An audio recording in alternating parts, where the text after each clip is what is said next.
Look like about to make some music. He think he know what he doing. Uh-huh. Check my phone Trying to see what popped up. I just got it. Stranger Things.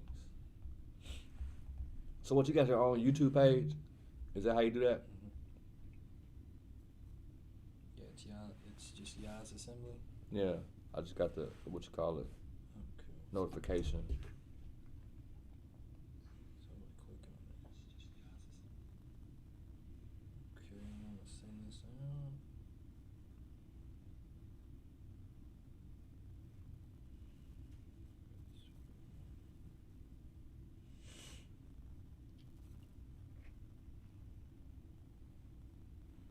All those videos I sent to you, when you get a chance, bro, watch them. You're going to be amazed. Like, wow. Oh, I'm seeing that one about the giant in Afghanistan. That's a real true story. Yeah, I want to see that one too. But Yeah, the government tried to cover it up, and they threatened every soldier who was actually alive. They threatened them about talking about it. I just got the what you call it. Okay, so we're gonna get started. 'Cause we got a lot to go over, right? So, bam, if you don't mind, would you lead us in prayer? Yes, sir. Heavenly Father, we come to you thanking you for the many blessings that you stored upon us. Thank you for being Yah by yourself. Thank you for last night's sleep and slumber this morning. Thank you for just waking us up. Thank you for letting us be on this side of the dirt, willing and ready to praise you. We ask that your Holy Spirit imparted on us this day in this place. Keep us forever in your care. Forgive us for all our sins, we pray. And just let your Holy Spirit run freely. Let us get the truth that you have set for us to receive. Let us receive it with open arms. And Father, just continue to watch over us. Lead us and guide us. Strengthen us, forgive us, and deliver us. Keep us forever in your care. These have been blessed in your darling Son, Yeshua's name we pray. Amen. Amen. Amen. So YAH'S Assembly, y'all know we've been going over the Lost Book of King Og, and so let's just do a mini recap. So what do y'all remember? But Nimrod, he was a king of Babylon, or what do you want to call it back then? You want me to just go back? Yeah, you can. Yeah, okay. I'll just go back. Nimrod, or what's his name? Gilgamesh. Nimrod is Gilgamesh. Yeah. Also, they Orion. used to pray to Baal. Baal. Yeah. Okay. And So- Gilgamesh, he was a giant. Right, Nimrod. I'm telling you, there's so much research and everything is literally lining up with like he was a giant, a marine. Cause I actually watched something about Nimrod earlier this week. He was actually a giant. He actually killed some lions before also. Mm-hmm. That's why they have a picture of him actually holding the lion. He beat the lion up so bad that the lion was tamed by him pretty much. Mm. Yeah, he was holding the lion like this. So, yeah, man. I'm glad you said that. So Nimrod, since we're talking about Nimrod is a mighty hunter before Yahuwah, right? Mhm. And what did before Yahuwah actually mean? Against. In defiance of. What did Nimrod's name mean? Was it stupid? Dumb. Well, we've been taught Dumb. that it was dumb and stupid. It actually means Rebellion. Rebellion. So does anybody remember Nimrod's other name? Gilgamesh. No. The one that we actually read. I told y'all about Gilgamesh. That wasn't actually in here. He had another name? What? He goes by another name. So I'm not Nimrod. going to say it right now, but we are going to go over it. So when the Bible talks about how King Og was the last of the giants, did that actually mean that, or was that a mistranslation? It was a last- mistranslation. He was the last of, Of a tribe. Of Yeah, the tribe. Yeah, tribe of giants. Right. So, Yeah. so that's good. That's good. So we're remembering some stuff. Okay. So. And they share the same land, right? Their kingdoms, Og Right. and Gilgamesh. Right. They share the same land. According to King Og. Sharan or whatever it was. King Shinar. Og. Shinar. Shinar, right? Yeah, Shinar. King Og. This is what, since I've completed the book and I've been reading it and I've just been looking and I'm just looking at other histories and what other accounts of stuff. King Og, like, he put on what he called the full armor of Baal, right? So he's a liar. Like, he's a big capper. We're going to call him Capper, because he be capping. So what he'll do is he'll sprinkle pockets of truth and all kind of lies. So you got to be careful with what he says, because he's not really telling the whole truth. Mm.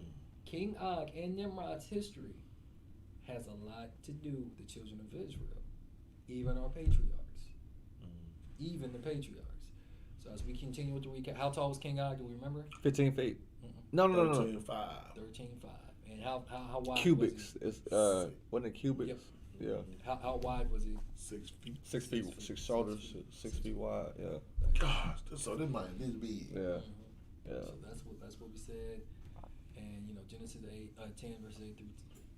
How they even make clothes for that dude or shoes for that guy? So, and then you was talking about how he was like, how he subdued lions and all this and that because he was a giant, right? Yeah. So, again, it goes back to the clothing that he had. Yeah. Whose That was clothing? Adam's clothing. Adam's clothing. Yeah. So, according to other extra biblical sources and histories behind it, that clothing made it to where you remember when Adam was naming all the animals, Yeah. they bowed before him Yeah. because of the clothes. Yeah. So when he put that on, he wasn't really necessarily a great hunter. It just once they saw that, they had to obey that. So they would bow before him, and then he would just kill them. Mm-hmm. So there were what I'm trying to say is That actually happened there like were- that? Huh? That's yeah, how it happened? Yeah, in what is it? It's either in was it in the book of Jasher? It was either the book of Jasher or it's in the Legends of the Jews. Mm-hmm. One of those two. And we are actually going to go into the Legends of the Jews today. And we know that we talked about rebellion. The book of Jasher talks about him because we know he also made the Tower of Babel. So in other lore, like the reason why he was trying to build the tower, even if you read out of the book of Jasher, is because he was literally trying to kill the Most High. Yeah. He was They, trying to kill they him. shot arrows up there, didn't they? Yeah, because they were afraid of a flood because there were floods that were being prophesied even from Nephilim prophets and sorcerers. Mm-hmm. They were prophesying it too. Now we know that Noah prophesied and was preaching about it for 120 years, according to the other books. 120 years. Mm-hmm. So everybody knew about this stuff. But again, it is those garments when it comes to him. And there's so much more I want to talk about with Noah, but we were not really on Noah. We're going to get to Noah a little bit later on. Let me ask something. Go ahead. Like I said, they shot arrows up into the heavens, and they said blood came down on the arrows. Whose blood was it then? So the Most High, to confound them and to make them think that they're actually hurting them, he made them believe that it was blood on that. But a lot of those arrows, when they came down, it ended up killing some of their own people too. Mm-hmm. So there's another account to where they had built the tower basically as high and as tall as they could, and it still wasn't even close to heaven. Yeah. So he got, I want to say, I think they say it's like 4 eagles or something like that, and had this makeshift aircraft built. It was almost like the story of Icarus, getting too close to the sun almost, and falling. And then because he was literally going to stab or kill God by himself. Of course, it doesn't ends up working, and he ends up getting basically falling down from heaven like a bolt of like Lucifer. It's reminiscent to the Lucifer story, right? Hasatan or whatever. But he was the first one to get people to stop worshiping the Most High. He actually is the one that instituted Baal worship, right? So what was the secret in his kingdom? The unspoken secret. No. You're talking about the unspoken Cannibalism, state. wasn't it? Cannibalism? Sacrificing and cannibalism, wasn't it? But what was the secret? It was cannibalism. He was eating men. Right. They were eating them in secret. Yeah. Only the men, not the women. But in King Og's It's still kingdom, cannibalism, right? if he's a Nephilim, he's not. Is that really cannibalism?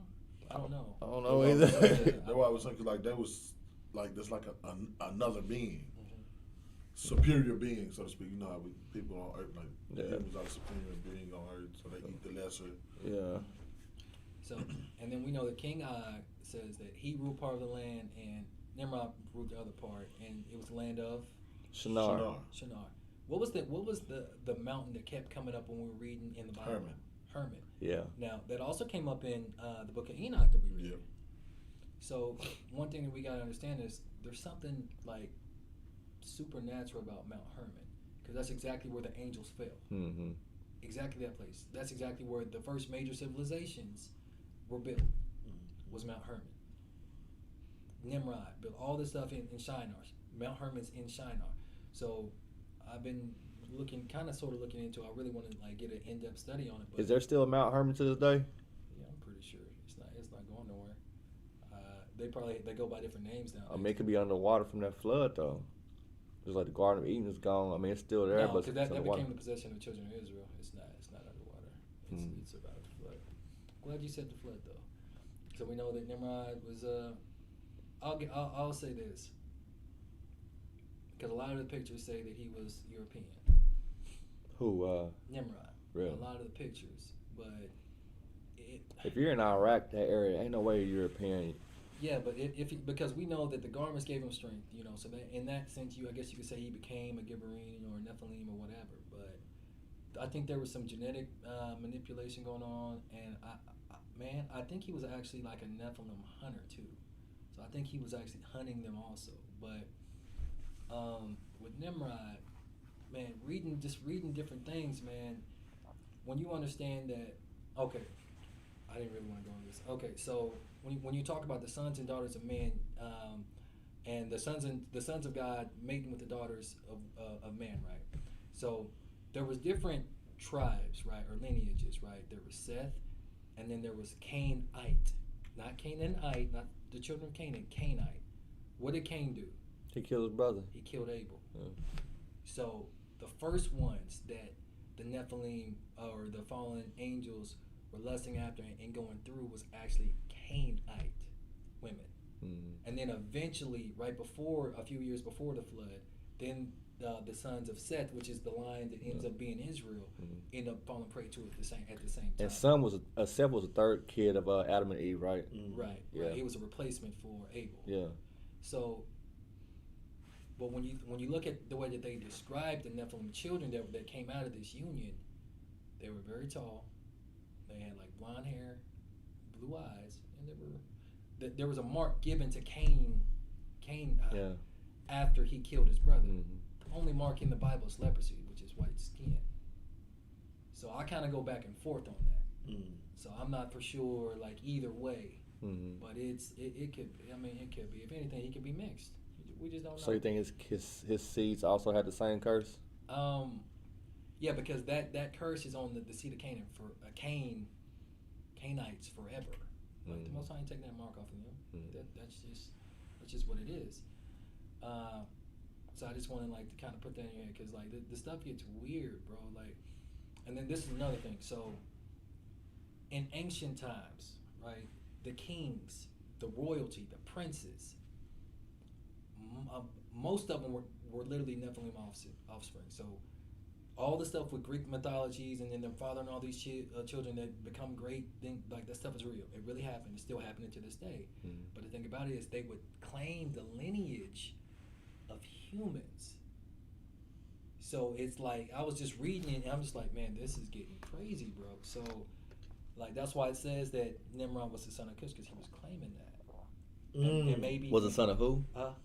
Was the son of Cush? So he was claiming it, and maybe he was a valiant. I mean, he was still like he went to war and he did what it do. Yeah. But you start looking at certain things like, man, I'm reading all this from Legend of the Jews and Jewish Encyclopedia and Encyclopedia Britannica, and it's giving you all this different stuff. I'm like, oh, so in ancient times, that's literally what they did to try to keep hidden, from certain giant killers. I'll just call them that. Who was there was somebody who Nimrod was jealous of. He ended up getting killed by. We're actually gonna go Yeah, over that today. I read that. I read that this week. We're actually gonna go over that today. Yeah. So you've been doing some. Research. Okay, good stuff. Good stuff. Okay, so let's keep going on the recap. That's fine. And we went over what Nimrod means. And yeah, Nimrod. Yes. Will forever mean stupid. It means rebellion or valiant, but he has another name. Rebellious people. What was the unspoken mistake? Eating men. No. He circumcised the Circumcision. giants. Hold on, It was man. circumcision. The unspoken mistake was circumcision. Yeah, he tried to trick us with that question. I did, and apparently I did trick you. Apparently I did. So circumcision was because Nimrod, he had gotten into a fight with this giant, and the giant acted like because Nimrod like knocked him out basically, and the giant like as he knocked him out kind of just went like this with his weapon, and it kind of just like cut the foreskin of his man parts, right? And so it was a war going on, and so he had to figure out what to do. So he ended up fully circumcising himself. Then he proceeds to circumcise 1,000 of his Nephilim army, and they ended up killing all the ones that would not, adhere to circumcision. Now, Nimrod plays a key part in our people's story. We're gonna go over some of that today, it's crazy how everything ends up lining up. So then they even tricked the Raphaim into doing that too, and that's what Baal, he hated that because he knows that circumcision, that's our covenant. So Nimrod, he's doing everything in defiance of the Most High. He knows about it too.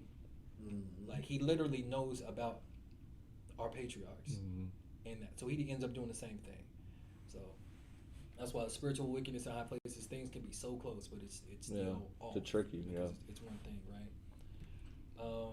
So close but no cigar. Right, and they like, so King Og got so mad he was sacrificing some of the Rephaim priests. He called them false bowed and all that weird stuff. They only ate adult men. The women became sorceresses and wives and concubines, right?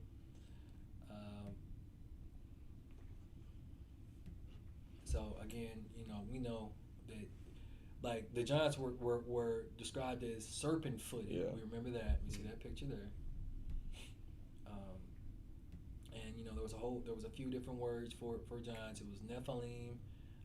It was Gibberim. Raphaim. Raphaim. And they went to a few different books that like to show that. And we already talked about the land connection in Shinar, so we don't have to re-go over that. And yeah, because that was the thing. He ate them in secret. And of course, it happened in the Bible. I showed you that. And there's so much more to that story. But let's kind of get to where we need to be. And these are all the blasphemies. There was a bunch of them. So that was the recap. So today, part 2. Lost with the King Og, the 100,000 giant war. Recap's done. So I got a question for y'all. Was King Og in the flood? Was what? King Og in the flood? Yeah. The deluge, the flood, yeah. Boom. You talking about the Noah flood? Because that was way, because No, I he's don't fighting think so. Moses, and No. that's way after, right? Yeah, it Okay. wasn't. That's a question I'm asking. You good? Just asking. So we're going to go to the legends of the Jews. And Bam, if you don't mind, could you read this for us? Yeah. When finally the flood broke loose, 700,000 of the children of men gathered around the ark. And what's it say? Implored. Implored Noah to grant them protection. With a loud voice he replied and said, "Are ye not those who were rebellious towards God?" Yeah, that's right, towards God. Saying, "There is no God." Therefore he was brought He has brought ruin upon you to annihilate you and destroy you from the face of the earth. Have I not been prophesying this unto you these 120 years? So for 120 years. Like, everybody would have been thinking, man, this man, That's crazy. He got a spirit on him. The flood ain't came yet? I don't care if he's descended from Methuselah and Noah. Not Noah, I can. Ain't no flood coming.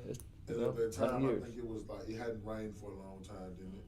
It was like in the middle of a drought, like pretty much these people's lifetime. And he talking about a flood. Yeah.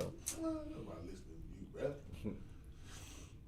bro. Have I not been prophesying this for 120 years?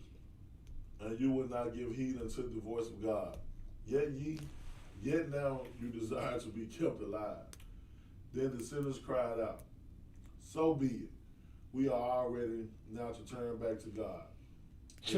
So wait. He said, no, so be it. No, we're ready to turn back to him. All you got to do is just open the ark up real quick, man. With our whole heart, we got you, man.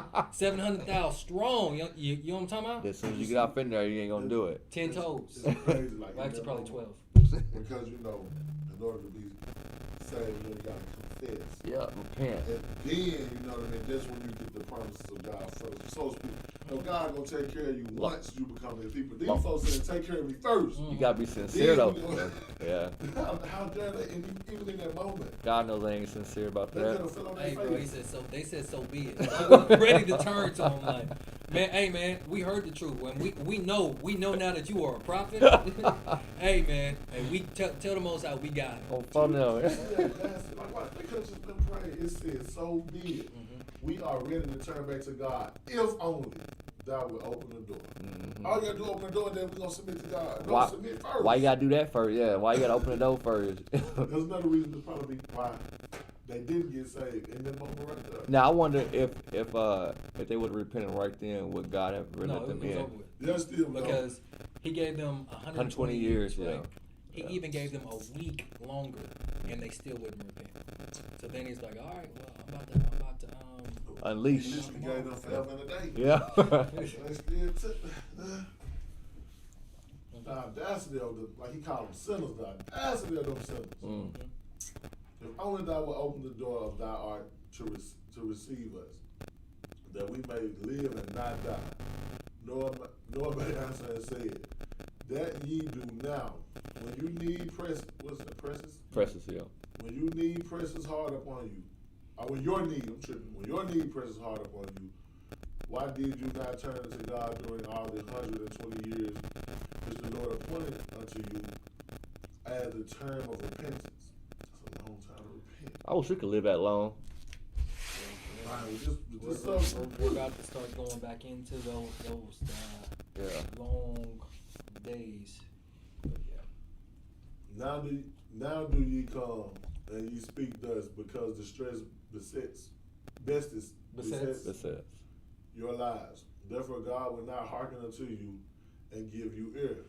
Naught will you accomplish. I wonder, is that how they really talked back then? Uh-huh. Yeah.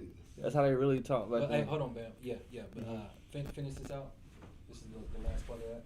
The crowd of sinners tried to take the entrance to the ark by storm.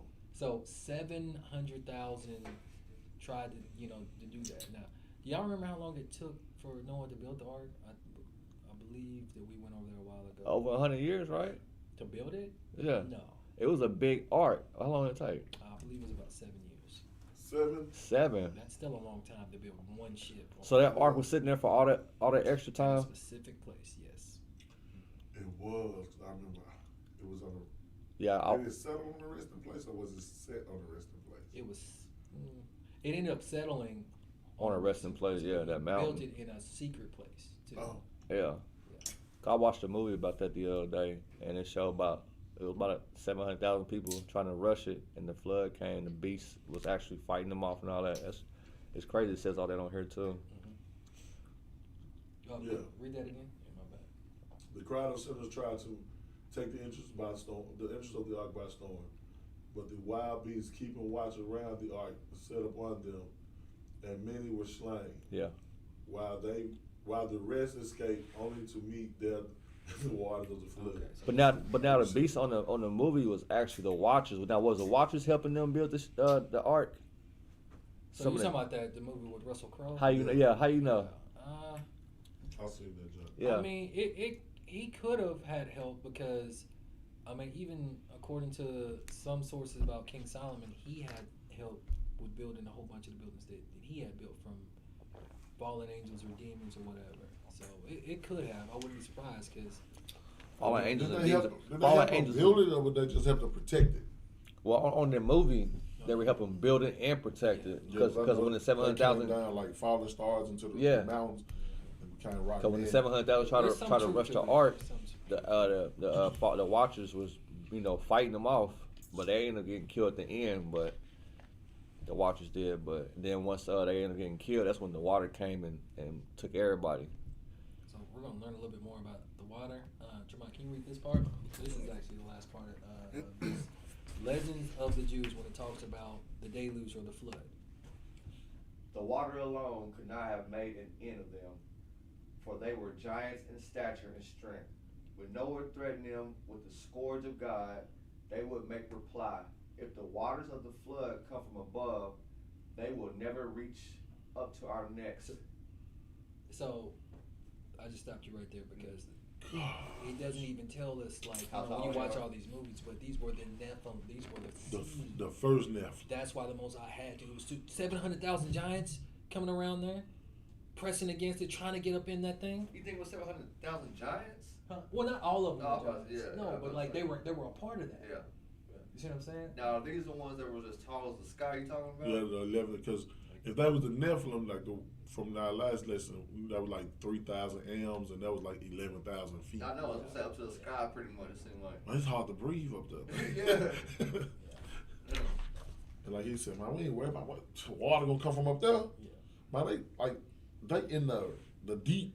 And I wonder, So we don't know how many generations into the Nephilims like this, all this stuff actually occurred in by this time. So but they had to be tall. They come out when the water wasn't coming to our neck. So how tall was they actually? They had to have been still super tall. yeah, and like another thing I noticed about like when you're looking at a lot of the names of the Nephilim or whatever, you remember how we used to when we were younger, like we used to always hear our parents say, "What about tall people?" I mean, you got a long neck. Yeah.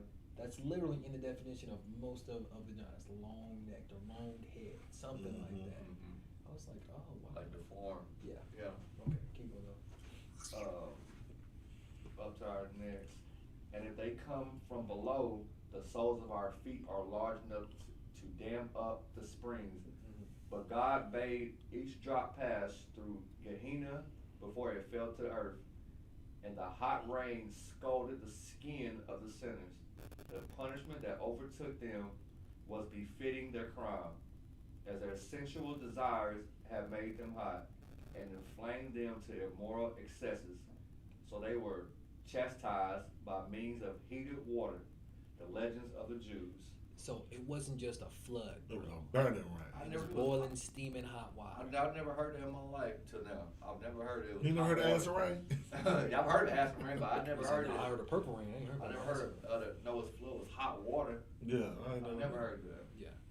And so, like, the rest of it says, not even in the hour of death, struggle could the sinners suppress their violence and instincts. When the water began to steam up out of the springs, they threw their little children into them to choke the flood. What? So they were just trying to survive. Like, okay, get you to just like Plug close that this, hole up, plug yeah. this hole up real quick. That's how wicked that generation had become. Tell me, baby. Tell me, baby. It's wicked though. What? That's not even wicked. That's wicked. Really wicked. So now that we know about what happened to the giants and all that stuff, all of them, you know, a lot of them died. I'm not gonna say because we know that all of them did. Yeah, it even die. says not all of them died. Right. Yeah. And King Og was the last of the Rephaim. Yeah. Right? Okay. So let's see if King Og was actually in the flood. Like, where did they go if they didn't all die? Like, what happened? Like, were they swimming the whole time or what? Like, If some of them are 3,000 ells, I don't even think the water could reach that. Yeah.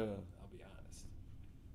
Well, it could have, but I the way they say And like if they stand on those a mountain? energies, cause like the watchers who fell, like they don't die, like celestial beings.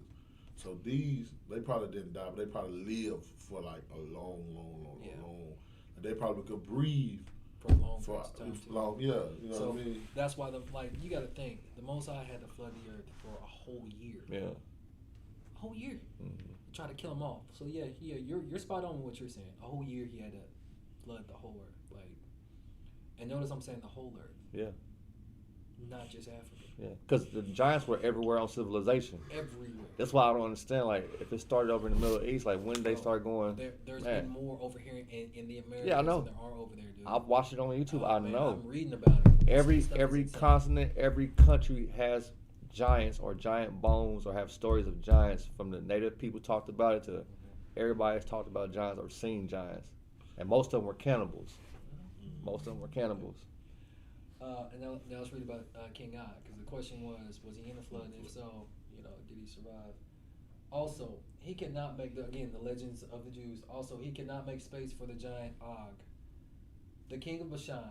He sat on top of the ark securely, and in this way escaped the flood of waters. Noah doled out his food to him daily through a hole, because Og had promised that he and his descendants would serve him as slaves in perpetuity. So, Og never liked our people.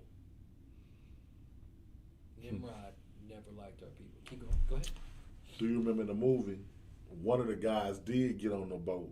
Yeah, he did. And Noah's son was feeding him under the boat. Yes, and he was sneaking and doing it. Yeah. He was sneaking and doing But it. it just said Noah was feeding. That's crazy, yeah, bro. That's crazy. That's crazy. Cause matter of fact, that same scene you talking about, he wanted that girl to go on the boat with him, but Noah wouldn't allow it. And she ended up getting killed in the flood, so that son was mad at him, so that's why he helped that dude get on that boat and fed him all that time. And then that dude tried to kill Noah at the end, but it didn't work. Yeah. That's crazy. That is so. Like, Read everybody that know our again. history but us. Yeah, it says also he cannot make space for the giant Og, the king of Bashan, and he sat on top of the ark securely, and in this way escaped the flood of waters. Noah doled out his food to him daily through a hole, Yeah. because Og had promised that he and his descendants would serve him as slaves in perpetuity. That means forever. But that was actual on the movie. It was the son who was actually feeding that. Yeah. Yeah. Well, it's not. I mean, But also it's not that- to be feeding them. but also- it's too. It's too close. Yeah. But it's not what it actually said. You said Noah, but on the movie it was Noah's son. That's crazy. And also he wasn't a giant either.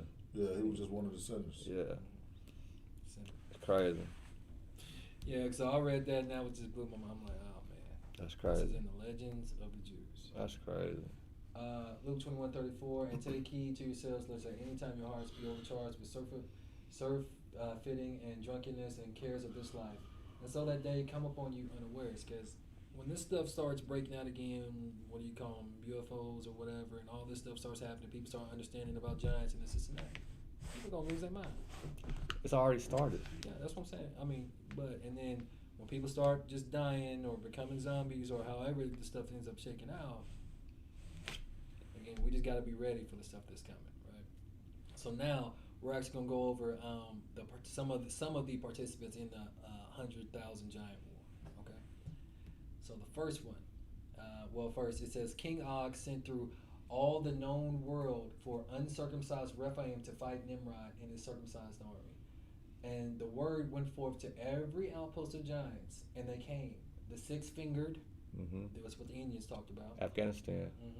The mountain builders. How do you build a mountain? Man. How do you build a mountain? I've never heard of that, boy.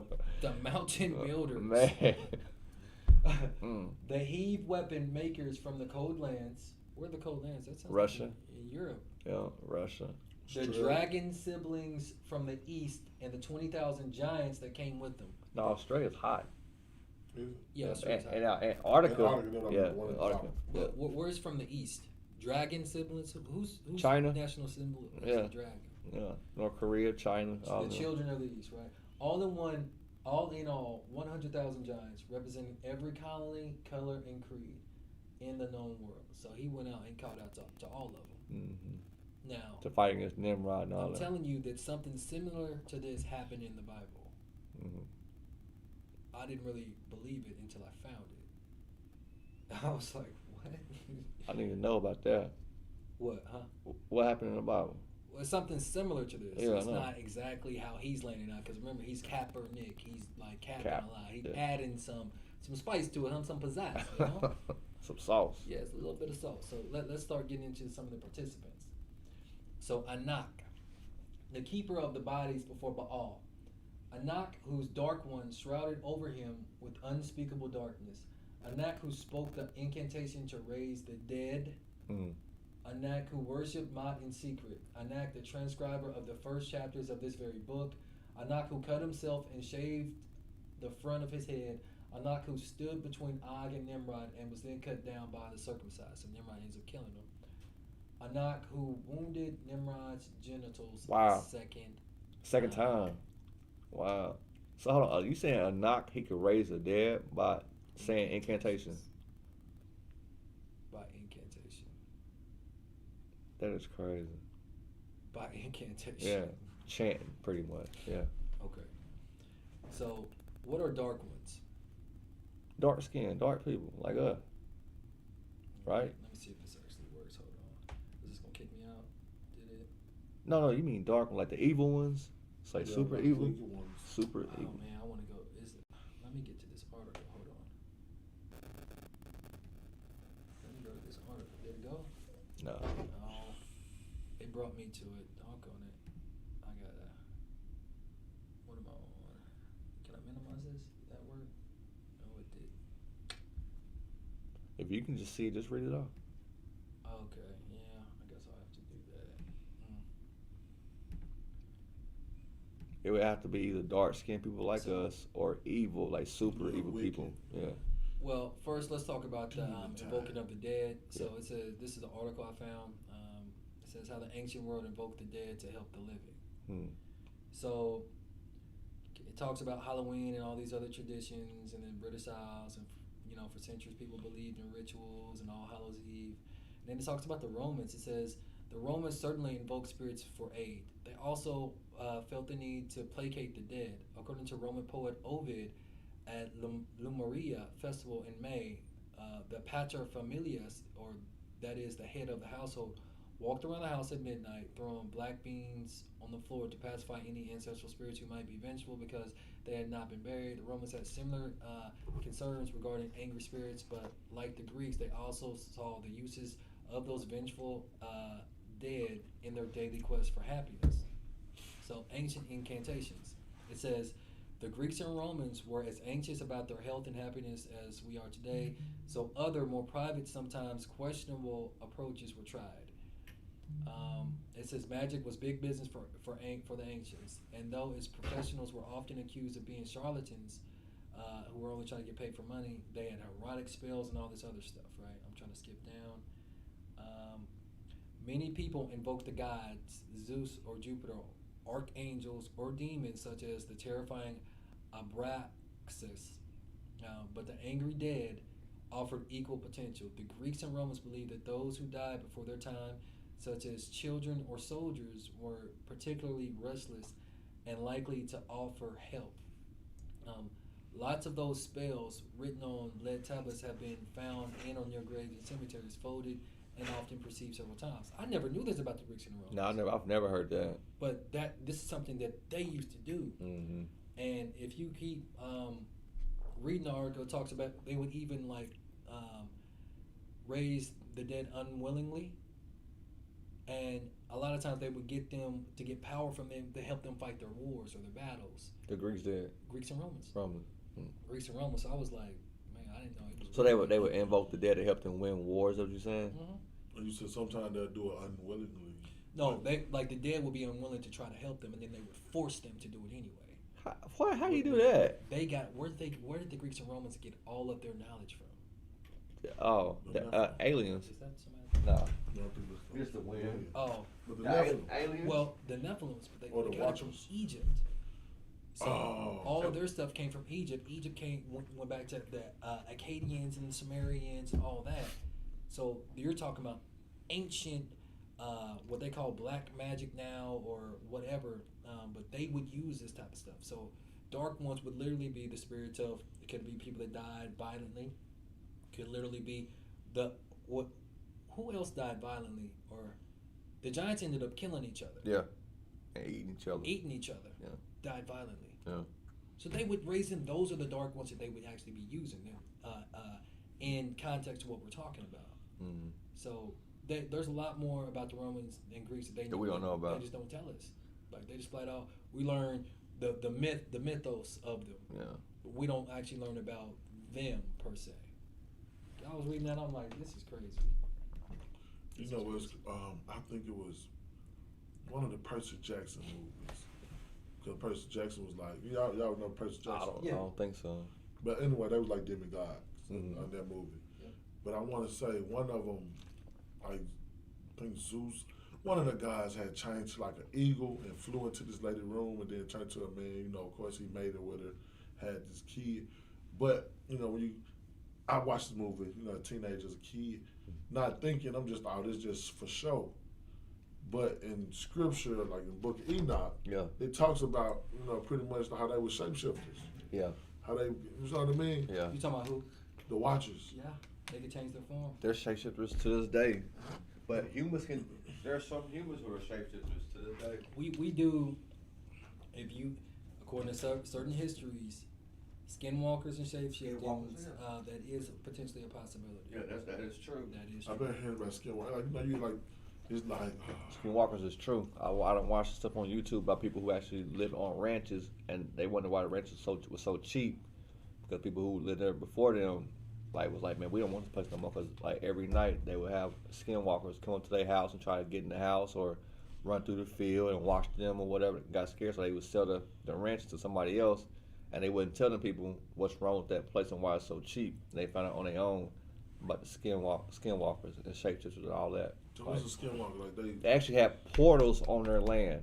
Like they actually like one night They're America's littered with portals. they was sitting outside on their ranch when they first moved in, and they actually seen a big old hole in the sky, and there was stuff coming out of that portal and coming on their land and running around. They got scared, like for real. So I'm glad you said that. What do you think Mount Hermon was? Must be a portal. What do you think Mount Sinai was? Because that's the first time where God. all of Israel saw the Most High. Yeah. Portals. Mm-hmm. Yeah. Portals. And this is in America. I'm talking about though. This is America. Yeah. We got them here. Most of the Native American people used to do that back in the day. Whatever animal they used to love, they would kill that animal and wear their skins and try to shapeshift into that animal and just haunt the land they live on. Yeah. That's crazy. Twilight. That's what them folk werewolves. Yeah. Yeah, and then that show you used to watch on Longmire, right? Wasn't that Longmire? Didn't that have some? No. Are you You talking sure? about skinwalkers? I don't thought think they had so. a little bit of that in there. Or there was like legends of it, and they were pretty sure that it was. It might have. I haven't watched Longmire so long. So, That's crazy. Yeah. like Anak and many of these Nephilim, whatever you want to call them, giants were. They were practicing necromancy, right? The practice of magic or black magic involving communication with the dead, either by summoning their spirits as apparitions, visions, or raising them bodily for the purpose of divination, imparting the means to foretell future events, discover hidden knowledge, to bring someone back from the dead, or to use the dead as a weapon. That's what Anak was doing. Wow. And there were many of these giants that were doing that. And we're going to read about it. So you raise them from the dead and they just go fight your war for you, pretty Right. much. Like, it was almost like, to me, it kind of reminds me of like the Lord of the Rings, the Two Towers, like that big fight, that big war. that was Man, going yeah. on. I love that movie, yeah. So I didn't want to read that all of that, but then what these dark ones might look like. I just typed in dark one, and like there was like there's a game, and there's all this is that about dark ones or whatever, and this is what came up. Man, I wouldn't want to fight that. Dark ones. Oh, you can't fight that. He missing his whole trachea. Man, look at that, He said the whole thing gone. yeah. Yeah. His whole throat and everything gone. He got no throat. Why would you want to summon that? Like, I would, man. But see, the from in context, they was in control, so they didn't have to be scared of it. I'm thinking like, why would God allow this stuff to even go on like that? Bring But see- people back from the dead and all that. And see, that's the thing. So, that's why when you read the book of Enoch, of course, God made everything. He know how things gonna flow. But when He made these beings, they had power too. Yeah, he gave them different powers. Yeah, each one different powers. So when they was given that power or that knowledge of power over to the daughters and sons of man, that's when like it was like issue. It was an issue. But like he just like with the whole the garments He gave Adam having power. Yeah. Like that garment had power, so when even if it fell in the wrong hands, it still was Got powerful. power, yeah, yeah. Yeah. So, like I said, He gave all them power, and it just fell into the wrong hands. Yeah. But he's such a just God that like it was for you, like Yeah. Like But here's my thing. God knows all and sees all. So when He gave all them angels and powers, did He know this is still going to happen? He knew that there was probably. Just he like knew, with- he knew eventually some probably. Just would like with the flood, you try to kill everybody. Did He know someone was still going to be alive? You think so? Because He was trying to kill everybody except for Adam and his family and the Because animals. The Most High is all about building His name. Like He created all this so His name could be praised and glorified through man. He chose a line of people to go through, and then like our people were literally giant killers. Because I was just talking about David and David and them, Moshe and them, but maybe even before that were giant killers. Maybe. Maybe. And in that way, because they're praising their creator, their Elohim, their Most High, and He's getting all the praise. I mean, He knows, because even when He creates these things, even though they're perfect, He still knows what He put in them. Like some of those angels were created to do exactly that. He created the wicked, the evil spirits, but then He also created these, and He knew, just like He created Judas. Yeah. You know, Yeah. He created them for a purpose. You know? For a greater good, pretty And much. now He still gave them, even though we have a choice. They had a choice. They didn't have to do what they did. Yeah. That's what I'm They saying. chose it. Yeah. But with them, since they're already immortal, like their punishment's way harder. That's why ours is pretty tough too. Because when we die, we become immortal. So it's either immortal, heaven basically, or eternity burning. Or just like those 4 angels that are in Iraq underground. Mm-hmm. They've been chained up all that time. Yeah, and still chained up. With CERN, them chains is coming off, bro. Well, yeah. They keep going on with all these CERN machines that they're making. They won't get unchained until that appointed day God lets them get unchained. What I'm saying is it's itching closer. Yeah, it is. Yeah. But there's like 4 angels chained up under the Euphrates River right now. And this is the thing, because all things work together for the Most High's plan. He wants them to do that because eventually, like according to the book of Enoch, they're supposed to be chained for 70 generations. We must be getting close to that 70 We are. generations. We are. Because the Messiah came through 42 generations. Because my dad always said, every time he preached, came through 42 generations. So I know that I probably. But so 42, that was like a couple thousand years ago. So to speak, what, 2,000 years ago? Yeah, around there. Yeah. We got people that living about 80 to 100. So you backdate that thing, like you said, it's coming close. Yeah, real close. Yeah, real close. So imagine Anak having all these shrouded around him, and you got to try to fight this guy because there's not just giants in there. There's humans in there too, fighting. Right? Imagine having to fight that type of army. How you kill a giant? I mean, how you kill a dead giant? Yeah. Yeah. That's the real question. You right? Yeah. You right, brother man. But right. you said our folks was giant killers, and now I know David killed Goliath with the slingshot and all that. But other than that, if you got, because Goliath, he was only 9 foot tall, so that's not a real big giant. Because everybody was shorter. But at that time, because that's a lot of generations of giants, so they proceeded to get smaller and smaller and smaller. Yeah. And it's crazy. So that chart you showed us, right? He was the last of the Raphaim. Yeah. And that was pretty much the last of the totem. Mm-hmm. So what was the other? Because like you said, Goliath and like the Palestinians, they was giants. So what was they? If he was the Raphaim got cut off through all. Yeah.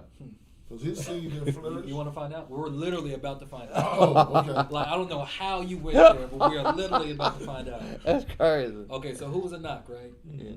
So he was a giant. Anak equals neck. I told you everything is long when it comes to all these, right? A neck. Yeah.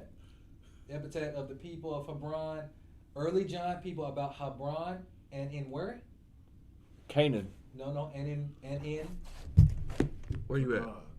Where you at? Necked, tall men. Hebron and Philistine. Philistia. Early giant people about Hebron and in Philistine. Philistia. Philistia, right? Okay, so we're going to keep going. So check this out. This is how crazy it gets. Anakim, right, are mentioned in the Bible as a race of giants descended from Anak. He's in the 100,000 giant war. Anak. I was like, you can't make this crap up. Yeah. According to the Old Testament, the Anakim lived in the southern part of the land of Canaan, near Hebron. States that the Genesis 14:5 states that they inhabited the region later known as Edom and Moab in the days of who? Abraham.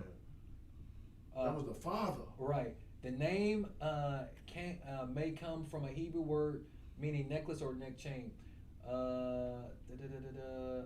The Israelites seem to have identified them with Nephilim, the giants of the antediluvian age of the flood, or after the flood too. Joshua finally expelled them, except for those who found refuge where?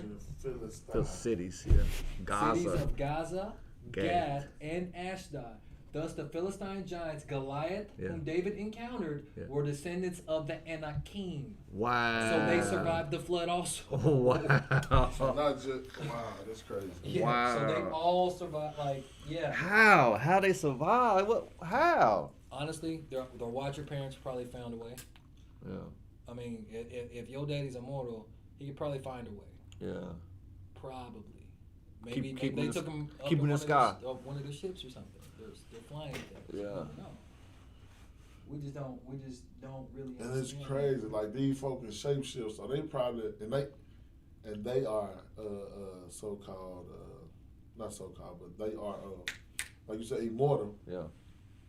Could have been a house. You know, it could have been a bubble. Like it could have turned anything. Yeah. What about so you think what are aliens then?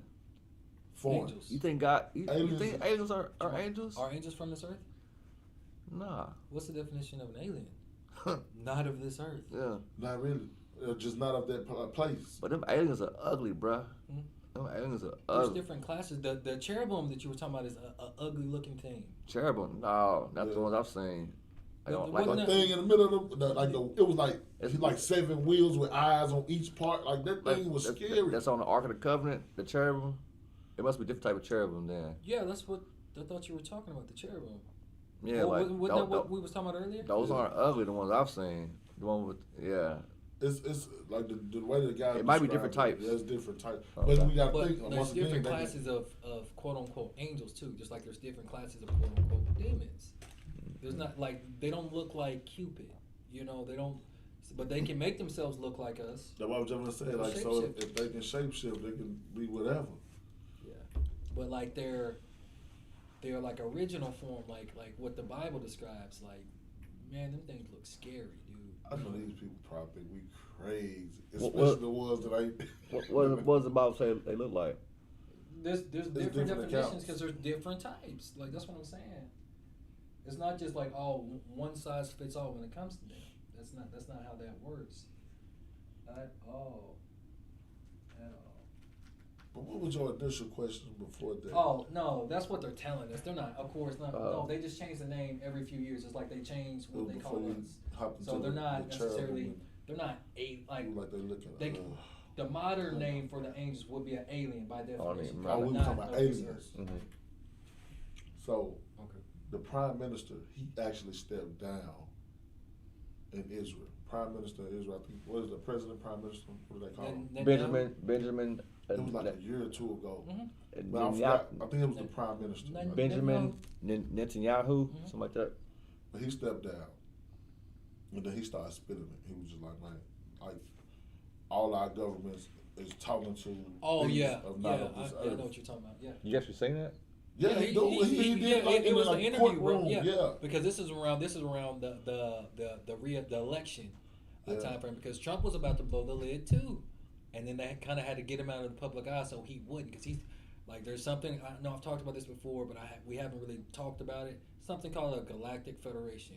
What? There's something called a galactic federation. Apparently that basically behind the scenes of all these presidents, you'll see like a tall giant running the show.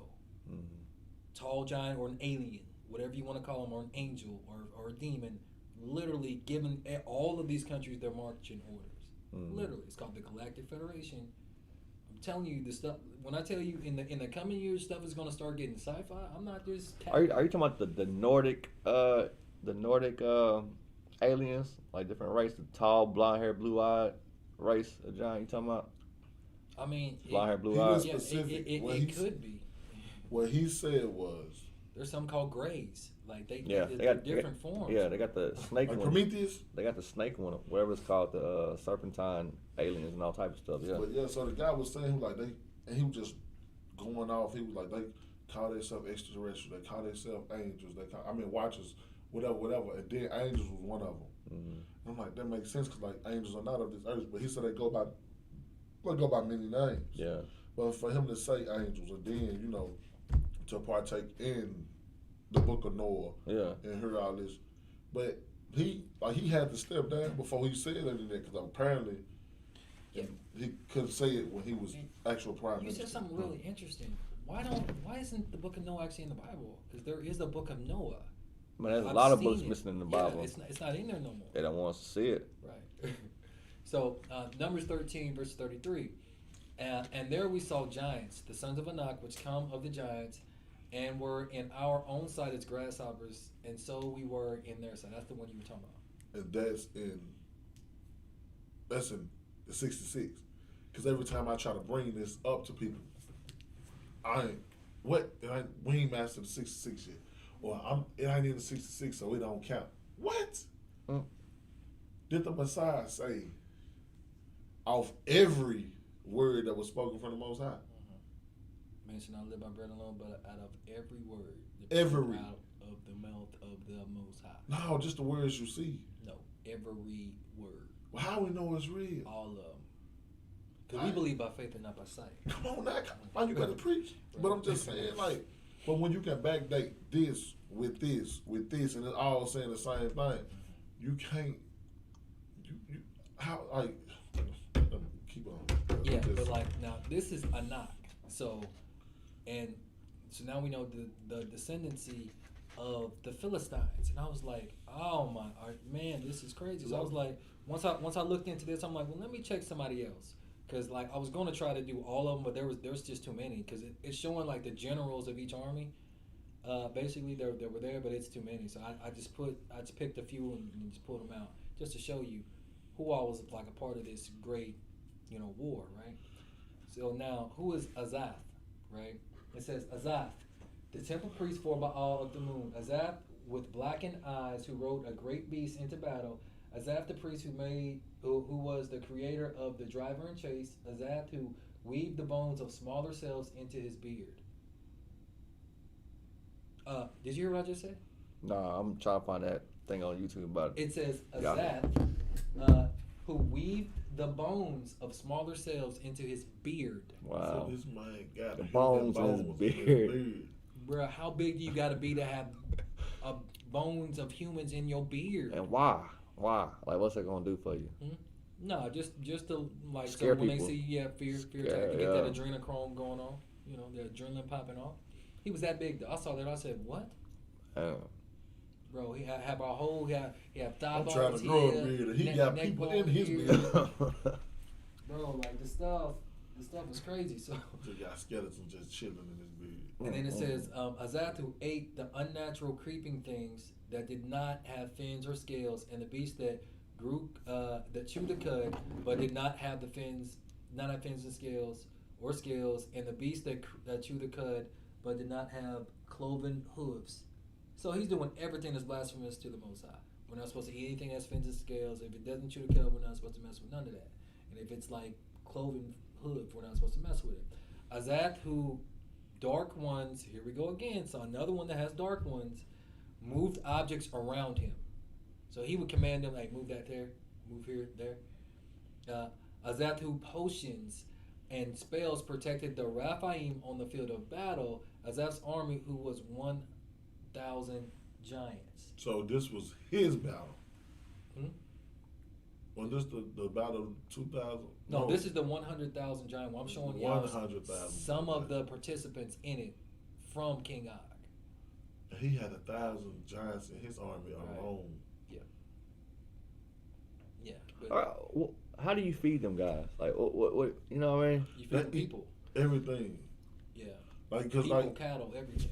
if I'm not mistaken, even in the Philistines, like what was that? It was like they ate so much. Was it the Philistines? And they started trying to eat people. No, those were the first Nephilim. Like those were the first one, because that's what it talked about. That's what we was reading in the book of Enoch. Yeah. So they started eating like all the acquisitions of man, like all the fruits and vegetables and all the cattle. Then they started eating mankind, and then they started eating each other, eating themselves. Because like their hunger was never quenched. What? I'm gonna have to look into that. I'm gonna have to look into the origin of the word cannibalism. Why? Who was the first cannibal? Yeah. Was it Cain? That's what. Yeah. But I don't think. So you think he ate his brother? I don't think he ate his brother. I don't know. Why not though? He's the first murderer. It just said his blood screamed out. Of course, when blood spilled, it's like so the blood hit the ground, but I don't think he had a body. I don't know. I'm about to look into that. That just came to me. I don't know. Because God couldn't find Abel at first, right? Because he asked for he knew where he was at. Yeah. Because of where the blood had hit the ground, Yeah. so off the earth. So the Most High, he's always going to know.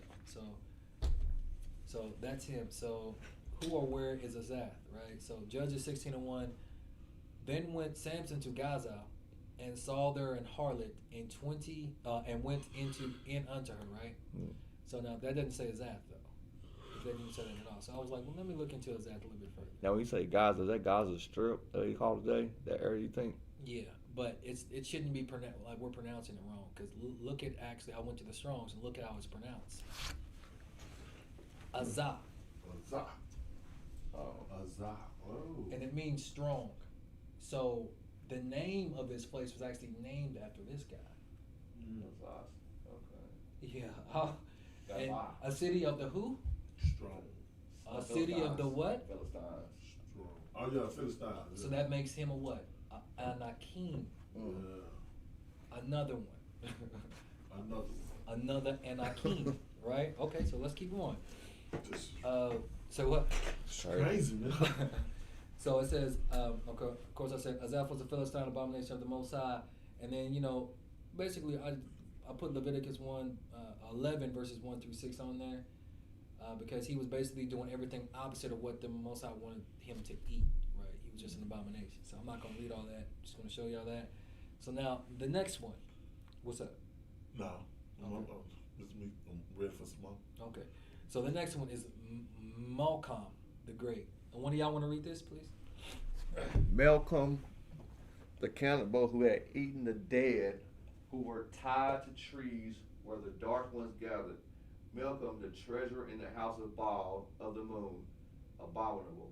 Malcolm, who showed partiality and took the bribes that blind the eyes of the wise and twist the words of the honorable. So does this sound like a Yah-fearing man to y'all? Upstanding guy. Boy. Upstanding.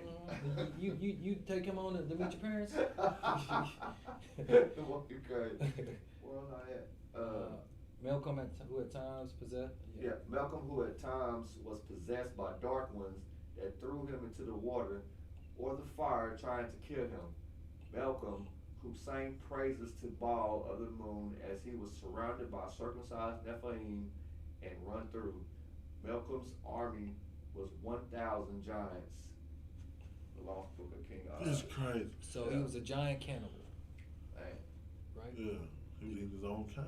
Right. What's crazy is And he sang praises to. What kind of songs do you sing to Baal? Oh, thank you for letting me eat my brother. Like, I don't know. I ain't gonna say it. We love you. Mm-hmm. Whatever Christian songs you heard, he probably Yeah, put to that's Baal. it. Yeah. but they say he was eating the dead. Yeah. That's Then he crazy. said the dog was possessed him trying to kill him. Yeah. So he was a problem after death. Like, how you a problem after You say death? he was an undead problem? Man. Can't get rid of him. They said, my listen, we gotta possess this guy and throw him into the fire. Trying Oh man, that is crazy. Throw him in the water when to. you That know man it. said he was a cannibal who eat the dead. Man. Yeah, He ain't had no problem. at all. None. That's crazy. None. So let's see if we can find out if he's actually in the Bible. Because I was like, well, let's see. I'm getting kind of lucky right now. Let's keep going. Let me keep striking. So Ma'al Kam. Well, go ahead. Read what the name means. Great king. And he was known as the what? Melech No. Great. He was known Moloch. as the no. Read what it says right after Great King. Oh. The god of the Ammonites and Phoenicians, to whom some Israelites sacrificed their infants in the valley of Hinnom. So they viewed him as their god. Molech. Moloch is a demon, though. Right. Yeah. But the Ammonites, that was their god, because remember, the Most High, when he said, the bounds of all the sons of God, all of them had one nation of people, and then we are his portion, we are his lot. So there it is. Yeah. I couldn't believe it, bro. I was like, man, this is getting nuts. So we're gonna read a little bit more about Malcolm. Hold on. Yeah. Check this out. Read that. Malcolm is a demon or spirit in the dictionary Infernal. Malcolm is the god or idol of the Ammonites, who is associated with Moloch and Melech, which in Hebrew signifies a king, and Malcolm signifies their unearthly king, their king referring to Malcolm, their unholy idol. The Jameson Fawcett. No, that's fine. That's fine. But do y'all see the picture? Yeah. That's what he's allegedly looks like. But that's their Interpretation of what Yeah. it's like. and this guy's in the 100,000 giant war, Mm. and you're a human fighting for either side. And you got to worry about one that got dark ones throwing them in fire and water, another one's moving stuff. You don't know what's going on. One of them is just eating dead bodies. Like, oh man, That's I don't one want war I don't want to be. Say in. what? You be so gung ho, like I want to go back. I want to go back, right? Okay. That's what I don't want to So see. now we're gonna read about Gurion. Gurion the Heavy. Gurion the Heavy. I got. Y'all can say that. Gurion the Heavy, whose fourth and final battle was the 100,000 Giant War. So he died here. Each war Gurion had torn his face so severely that he'd had 3 different faces. What? The Lost Book of King Og, page 30. So They didn't have no reconstructive surgery back then, so how do we got 3 different faces? So- he just grabbed some. when I'm telling you, Yeah, he grabbed somebody else's face who was dead. no, like his face just got cut up into like 3, like whatever. But when I'm telling you, like this war was really like a supernatural giant war. Yeah. The Bible Encyclopedia talks about this guy. Oh, for real? Gurion the Heavy. Check this out. It says Gurion in Greek mythology. So he was a Greek, the son of Cryasor and Kaliar, daughter of Oceanus, and king of the island of Eristhea. He is represented as a monster with 3 heads or bodies. Wait a minute. What did we just? Wait. Gurion the Heavy, whose fourth and final battle was the 100,000 Giant War. Each war Gurion fought had torn his face so severely that he had 3 3. different faces. Okay, now it just said that he had 3 Heads. heads or bodies. Man. Yeah. Trifecta. Am I reaching, or do y'all see that? Oh, yeah, I see it. Yeah. Yeah. Yeah. Yeah, because that was just I don't know. I don't even know how to describe it. It was just like So Greek mythology got a lot of stuff from the Bible and stuff, pretty much, and just interpreted. Oh yeah. Yeah. Oh, we're not done. There's more participants. Hold on. Wait a Okay. minute. That's more. Yuval the Great. Yuval the Great, father of Og's deceased wife Lesha. Now, you know that Og and his wife Lesha were the parents of the Moonchild, the woman that was supposed to be the savior of them, right? And she died. That was her father, right? That was her grandfather, whatever. So I thought she was a woman, so she was a giant too. Yeah, I never knew they had female giants. I never heard that until I seen some on YouTube the other day. Well, and then their daughter didn't even have a chance, really. She died before she really got to her giant. So she's a descendant of a giant also. Mm-hmm. Gotcha. It says Yuval was the commander of elephants and great scale beasts. Yuval had fallen from the skies like lightning. At the what?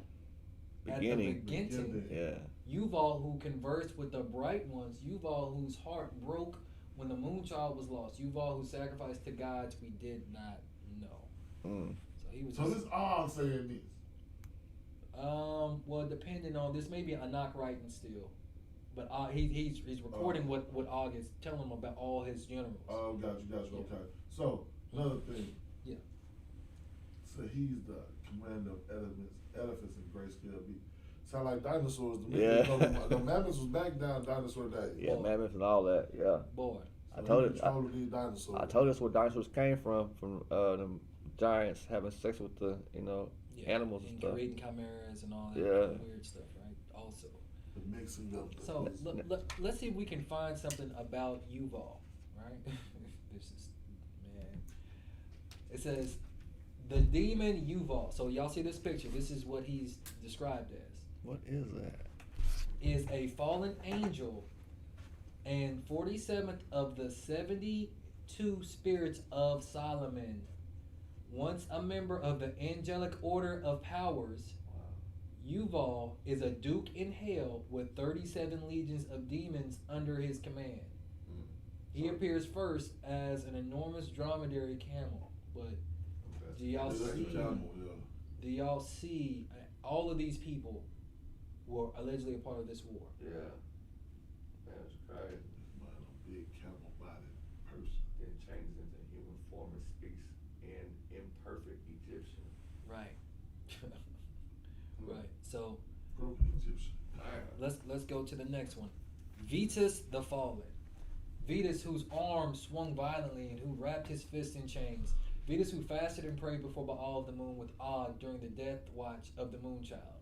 Vetus, whose dark ones who would enter his enemy and then returned to tell him what the enemy was planning. Vetus, who'd eaten 200 smaller cells in one sitting. What? Oh, you know how we have wings? Hey, 200 folks. Yeah, he had a big plate of just Yeah, I just want. Yeah, let me. Yeah, I just want. I want a Rastafarian. Hold on, is these folks even alive or is they dead?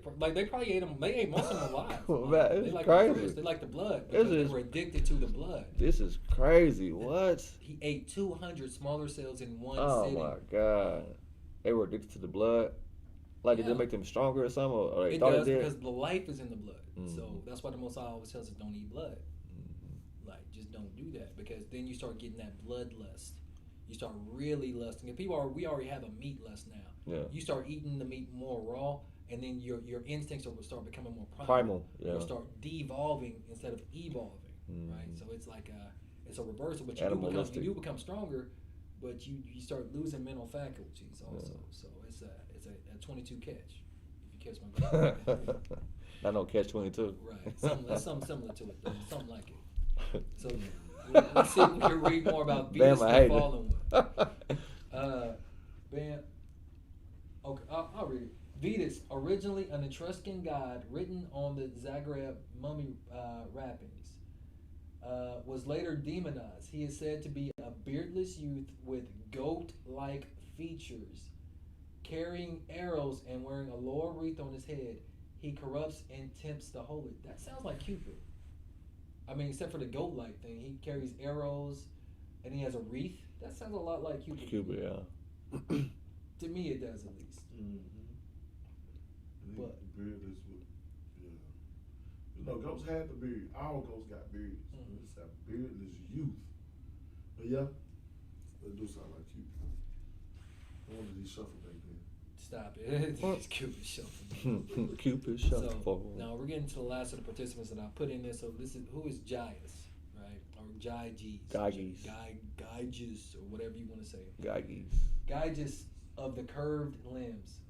Gyges who had been buried from the neck down to straighten his curved limbs at childhood. So he was so deformed that they tried to straighten him by burying him alive. How would that do that? What in the world? What is wrong with these folks? Yeah, they crazy, man. They ain't got their mental faculties. They own blood. Right. He own blood. Blood is a drug. Gyges, the builder of the high places and secret worshiper of Ma'at. Gyges who lived with the lepers. Ew. Wow. Gyges who was protected by dark ones. Here we go again. That circled him in black flames. Black flames? What am I? Hey, I'm not about to mess with that. You want me to go fight him? Nah, you got it, bro. I ain't never seen a black flame. Hey, King, I'm out.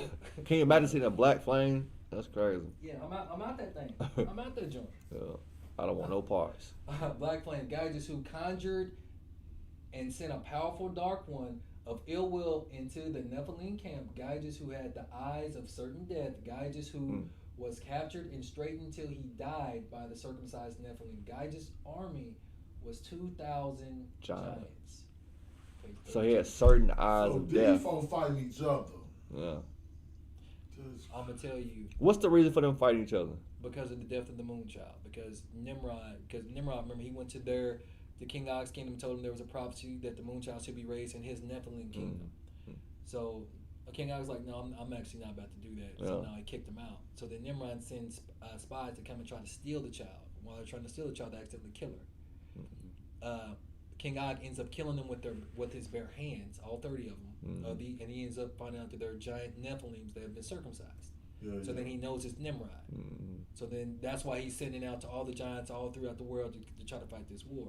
But what I'm telling you is there's more to this war because there's a lot more smaller cells that's involved with this war. He capping. King Og is capping because I believe that this war was actually in the Bible. Well, show us the cap. Well, we got a little bit to get there. Okay. We got time. I got time today. You got time today? I got time today, cuz. Hey, y'all hear? He said he got time today. All right.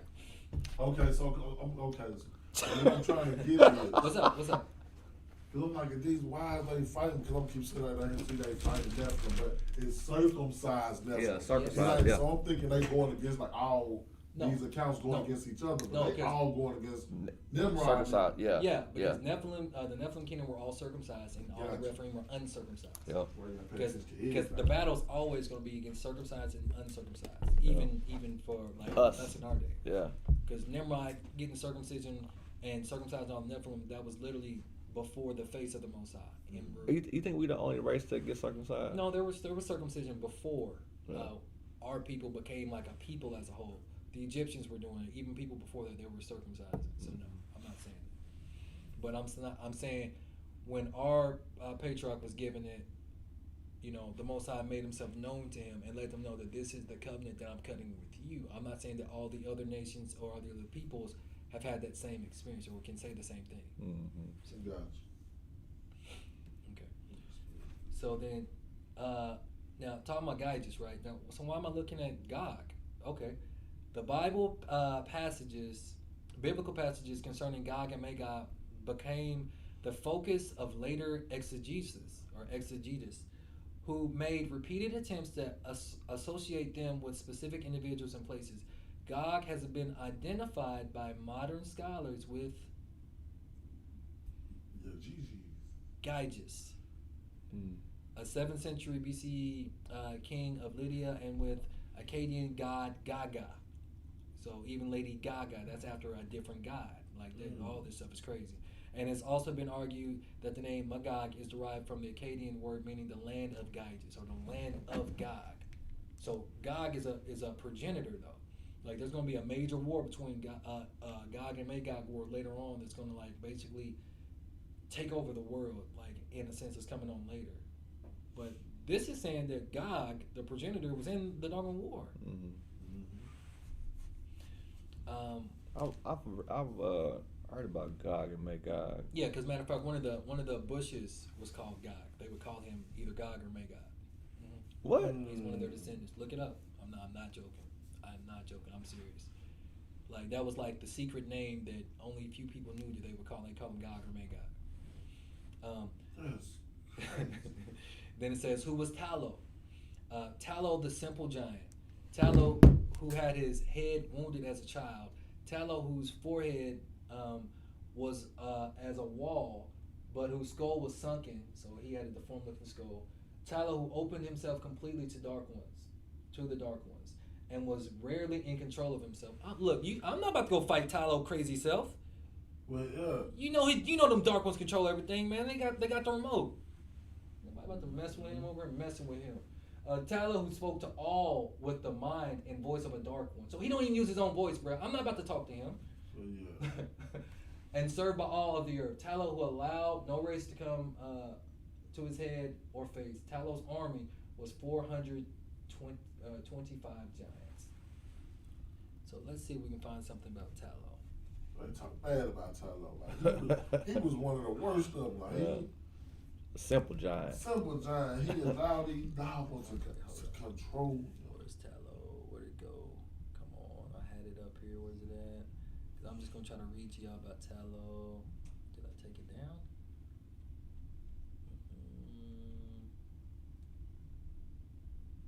There we go. Talos. Talos was a giant bronze man who guarded the island of Crete. By throwing stones at the ships of unwanted visitors, he was most probably created by Hephaestus and given to either Minos or Europa as a gift. Talos' only weakness was his ankle, where the single vein containing all of his life fluid, ichor, the blood of the gods, was sealed with a thin membrane of skin or a bronze nail. That's who Talos was. He was Achilles. Bruh. Talos was Achilles. Bruh. You said Crete. That's Greek or Roman, ain't it? Yeah. Because remember, it said that they came from all colors and race and creeds. Yeah. They came from everywhere. Even the dragon siblings from the east. Mm-hmm. You know, so they were literally multicultural, if I can say that. It sounds like Merkel. Mm-hmm. Oh. So Enclatus the wealthy, strong potion maker and servant of Baal of the moon. Enclatus, whose dark ones, here we go, dark ones again, of rage overtook him when he was drunk. Man, don't give him nothing to drink. and Cletus, whose potions could chain a dark one in servitude to a Raphaim.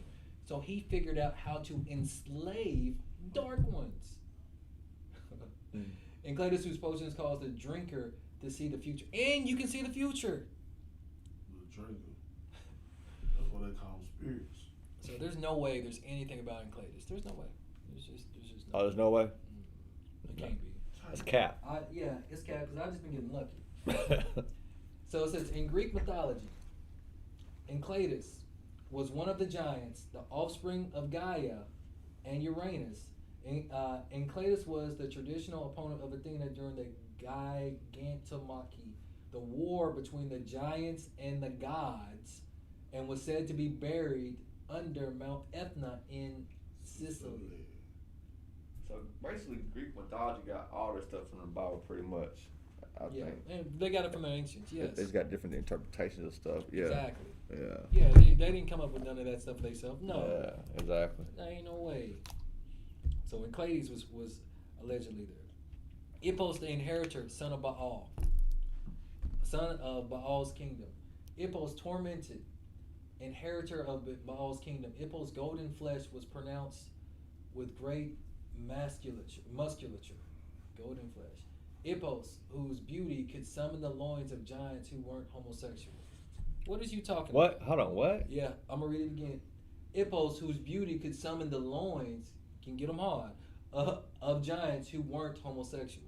Who weren't Yeah, homosexual? they weren't. So but- that was straight. Yeah. But he was so beautiful. Yeah, man, you just. How does that happen? Huh? I don't even want to know, bro. Ippos, whose dark ones would lift him and place him where he requested. Ippos, whose flesh had touched any and all unclean things to inherit the kingdom of Baal. So. Well, I'm stunned. Like, wow. He had Wow. teleportation. Right, yeah, for real. My dog wanted to take him wherever he wanted to go. For real. You Ippos. know who he sound like? Batista, the character of Guardians of the Galaxy. Because he had like that gold. Whose beauty could summon the loins of giants who weren't Drax, homosexual. his Hippos, dark whose skin, it wasn't dark gold. ones would No, I lift feel him like and no, his place him thing. where He turns it on. Oh, I don't see. I don't Drax turns it even on. be paying attention when I'm watching. I fall asleep a lot of times when I watch those movies. To me, those movies were overrated. You could be right. So he's supposed to inherit the kingdom of Baal. Right, Mm-hmm. right. It says Ippos. In demonology, Ippos is an earl and powerful prince of hell, a duke to some authors who has 36 legions of demons under his commands. He knows and can reveal all things past, present, and future, only the future to some authors, and past and future to others. He can make men witty and valiant. He is commonly depicted, it's over here on the right, with the body of an angel, with the head of a lion, the tail of a hare, and the feet of a goose. Less frequently in the same shape, but with the body of a lion and rarely as a vulture. I can't remember what scary movie that was, but I've seen scary movies with that creature before. I can't It remember. looks like an ostrich from here, like a Yeah, ostrich. it does, but neck. I've seen a scary movie or anime or something with that specific creature in there. But yeah, so a demon was a That part is of this insane. war. A demon. He had the homosexual demon in him. Boy. Like he could make straight folks. Like that's just crazy, Yeah. bro. So other I wouldn't even want to fight in a war against him. Like, But you know what's crazy? what's that? They trying to do that now. Making these men, Yeah. like making men into Yeah. women. Feminine. Deceiving. Yeah. Yeah. That's why, man, you ain't 230 and with kids, man, you ain't got my attention. He said if you ain't 230, all right. If you ain't 230. With kids. And it's, yeah, you ain't lying. You gotta make sure, you can have kids, right? Got these people wearing dresses and stuff and all type of You weird know, stuff. these folks going, they cutting off their members. Man. Yeah. And then it says Danava. These are the notable demons. Danava, Kressel, third in the throne hierarchy of demon. He's the demon of impurity. Hastor, the unspeakable one. Crosel, the lesser key of Solomon. Lathai, the maker of chimeras, literally. Yebsu, the bastard, non-inheritor, son of Baal. So he was the other son of Baal. Zaphan, high priest, whom Baal saved from the fiery furnace, just like Abraham. If you remember the story of Abraham, only for Nimrod to behead him. So Nimrod watched him, Baal save him, and this and that, and then as soon as he comes out of the fire, then he just has him beheaded because Baal wasn't about to save his life. Just be faithful unto death, and I will reward you. Yeah. I survived the fire. So Baal saved him from in the fire. Just furnace. get his head cut off. According to the lost book of King Og, saved him in the furnace. As soon as he got out, he was beheaded. Yeah. So, no, I don't want your reward. Don't save me just to kill me. Like, no. Okay.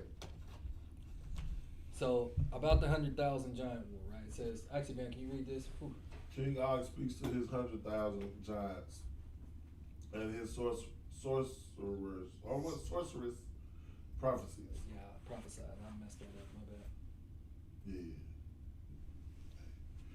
50 of King Og's giant leaders, including himself, carry stones to where the wars as a memorial to Baal will be found, and they will be fought, and they slept there. And they sleep there. So they was bringing their altar with them. Right. So they can pray and get strength. Mm-hmm. They eat and drink, and then King Og prays for the Rephaim's victory to Baal. Okay, so we know about the full armor of the Most High, but Baal and them, King Og and them got a different one.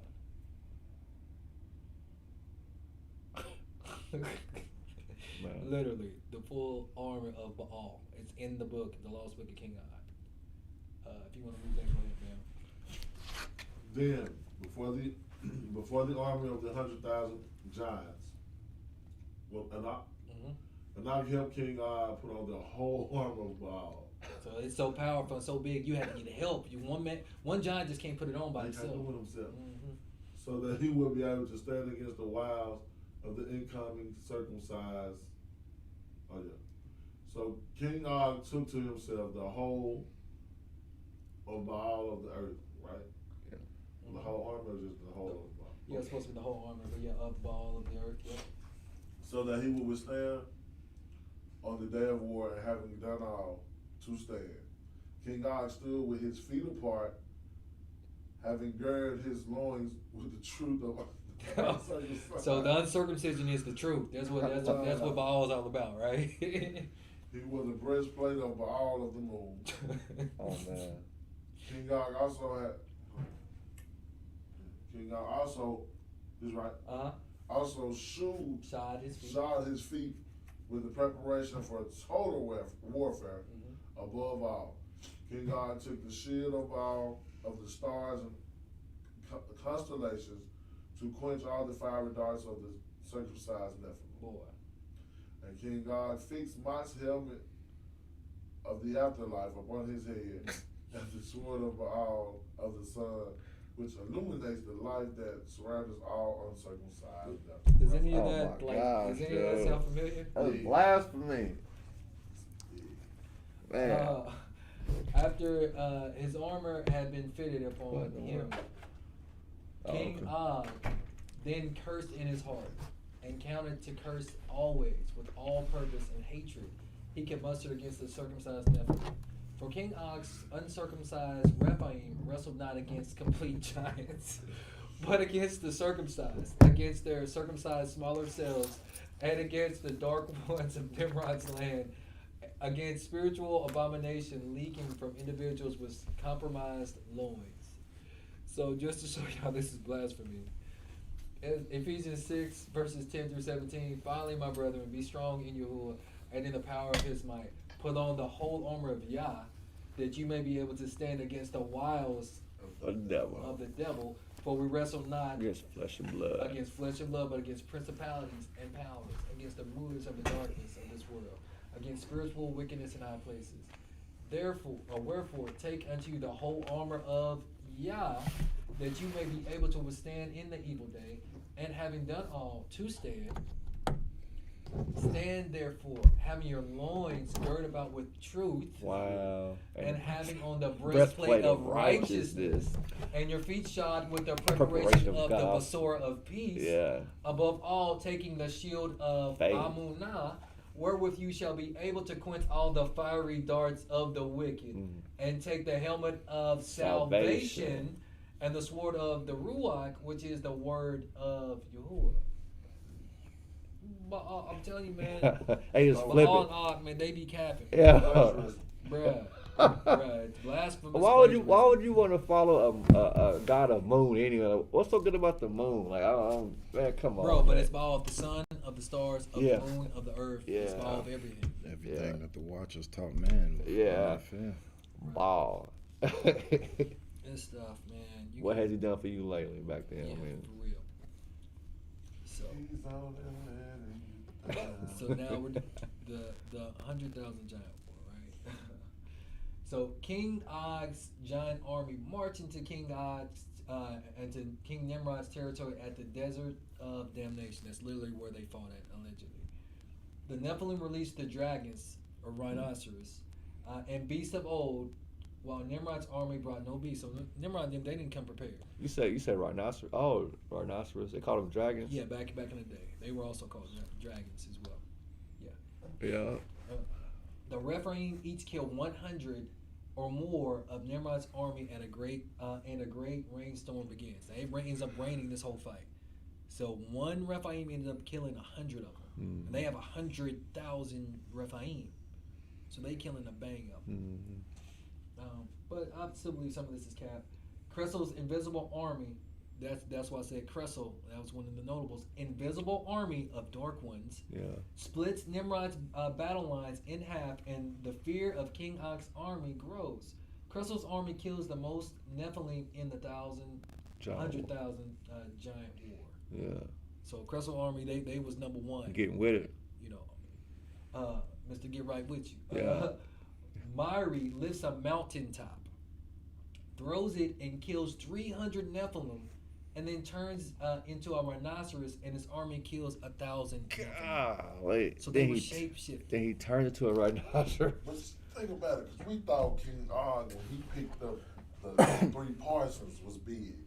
Because he killed like 1,000, So 3,000. he could throw it at the Israelite camp. Of the camp. Yeah. But this man just killed 300 giants. And they said Nephilim. So these was the 11,000 feet folk. He killed 3 of them with a mountaintop. You know how big that mountaintop had to be? Right. And then if we go on back to the people that's fighting with King Og, they have mountain builders. How do you build a mountain? Like, I just need somebody to explain it to me. I don't know how to build no mountain. Just to let you know how big and great the earth was. Yeah, or is. like how in the world did you For build a them mountain? to carve rock and make bigger rocks and call them mountains. Or, just think about it. You ever walked in the sand? These folks 11,000 feet. So whatever they touch, they probably crush it. Yeah. And they probably just, like I said, sand, we just looking like Flame it, just compress sand it. come up between our toes. Just think, they might 11,000 feet. You got some mountains, some hills, some something. And you stepping, like you could easily build a, like. So, even in this picture, right, you see one giant. Well, imagine 100,000 of them, and then there's still humans like that's playing a part. Now, Og is capping like he's the one leading the charge. All this is, because it could have something to do with the Moonchild, but there's more going on to this, and we'll get to that in a minute. And then this is just a picture of the dragon or a huge rhinoceros way back then, right? So, Junior Film Mike, will you read this? Botus, the creator, strange fires, the called out to Baal of the earth, and 42 female bears entered the field of battle, and they mauled the circumcised Nephilim, killing until they themselves were slaughtered. So the bears end up doing that until they all fought and killed a whole bunch of them until they all end up getting killed, right? Okay. When the circumcised Nephilim saw that it was Botus and his dark ones that besieged them, so they cut through his army to get at him. Botus' army fought mightily to protect him, and Botus was cannibalized while still alive on the field of battle by the uncircumcised, and then beheaded. So they was pulling this man, pulling his arms off, eating them while he's still alive. Legs. And after they had their field, They cut his head off. So, Botus, now this is the part of King Og's army. I wonder if y'all caught who ate him. Yeah, Nimrod them. Read that last sentence again. Oh, Botus fight mightily. Botus's So, army okay, fight got it. mightily. Botus' to protect army him. fought mightily to protect him, and Botus was cannibalized while still alive on the field of battle by the so uncircumcised, that was odd folk. and then beheaded. And His then own beheaded people his ended up own- eating him. They probably has one line of beef going on. Huh? They was hungry. They probably ate him to get stronger. It wouldn't be beef, it'd be Nephilim. It'd be Nephilim, right? They probably ate him to get stronger. That's what they did Yeah. there. Because, like, the first time I read that, I was like, okay, what? He ended up getting ate by his own people because Nimrod and them, they were circumcised. Yeah, I know. That's why I said I got to pay attention to these circumcised, uncircumcised. And this is just a picture of him getting eaten alive. Like, back to the Thousand Giant War. Malcolm, the cannibal, calls out to Baal to deliver him from death, but Baal does not answer, and he is speared to death. Literally. When Og saw that Uval, that's his father-in-law, had been killed, he raised his arms over the field of battle. So it came about when King Og held his hands up that the uncircumcised Rephaim prevailed. And when he let his hand down, the circumcised Nephilim prevailed. But King Og's large army and hands were heavy. So they took a temple pillar and placed it under him, a whole temple pillar. And he sat on it. And Ojias, that's his son, and Orneas supported his hands, one on one side and one on the other, with a knock, the keeper of the bodies before Baal, supporting them both. Thus King Og's hands were steady in the rain until the dark sunset. Now, does that sound familiar? Okay. June, can you read this? This Exodus 17 verses 9 through 13. And Moses said unto Joshua, choose us out men, and go out, fight with Amalek. Tomorrow I will stand on the top of the hill with the rod of Yah in mine hand. So Joshua did as Moses had said to him, and fought with Amalek. And Moses, Aaron, and Hur went up to the top of the hill. And it came to pass, when Moses held up his hand, that Israel prevailed. And when he let down his hand, Amalek prevailed. But Moses' hands were heavy, and they took a stone and put it under him, and he sat thereon. And Aaron and Hur stayed up his hands. Then one on the one side, and the other on the other side, and his hands were steady until the going down of the sun. And Joshua discomfited Amalek and his people with the edge of the sword. So that's what I'm saying. Baal and King Og, they just be remixing. Like they a lot like the Greeks, they don't come up with their own material. They be remixing. Why you shaking your head, man? It's crazy. Why you shaking your head? Okay, so we just read that. I guess I put that in there twice. Yeah, I did by accident because I changed that. So this should be Thousand Giant War said King Og joins the battle at dusk. So it took him a long time before he gets involved. Connects with his beast and becomes as a wolf and kills 500 Nephilim. Over 124,000 Nephilim die in the first day. My bad, it's supposed to be die. But you see this picture? That's him becoming as a wolf because he just shapeshifted. He became a skinwalker. That's what that means. Yeah. King Og and Nimrod wrestle weaponless in the rain at this point, but realize that that neither one of them prevailed, and it's really similar to the story of Jacob when he's fighting the angel, right? Because like there's a reference to like putting the hand in the hip and all this other stuff. King Og then overpowers Nimrod, and with the belt gives him 40 lashes until Nimrod suddenly and violently stabs King Og in the back several times. The mind whooped. Yeah, so they were fighting, they were wrestling, and then the next thing you know, he ends up getting all the lashes, and then there's a shanking that occurs, right? All right.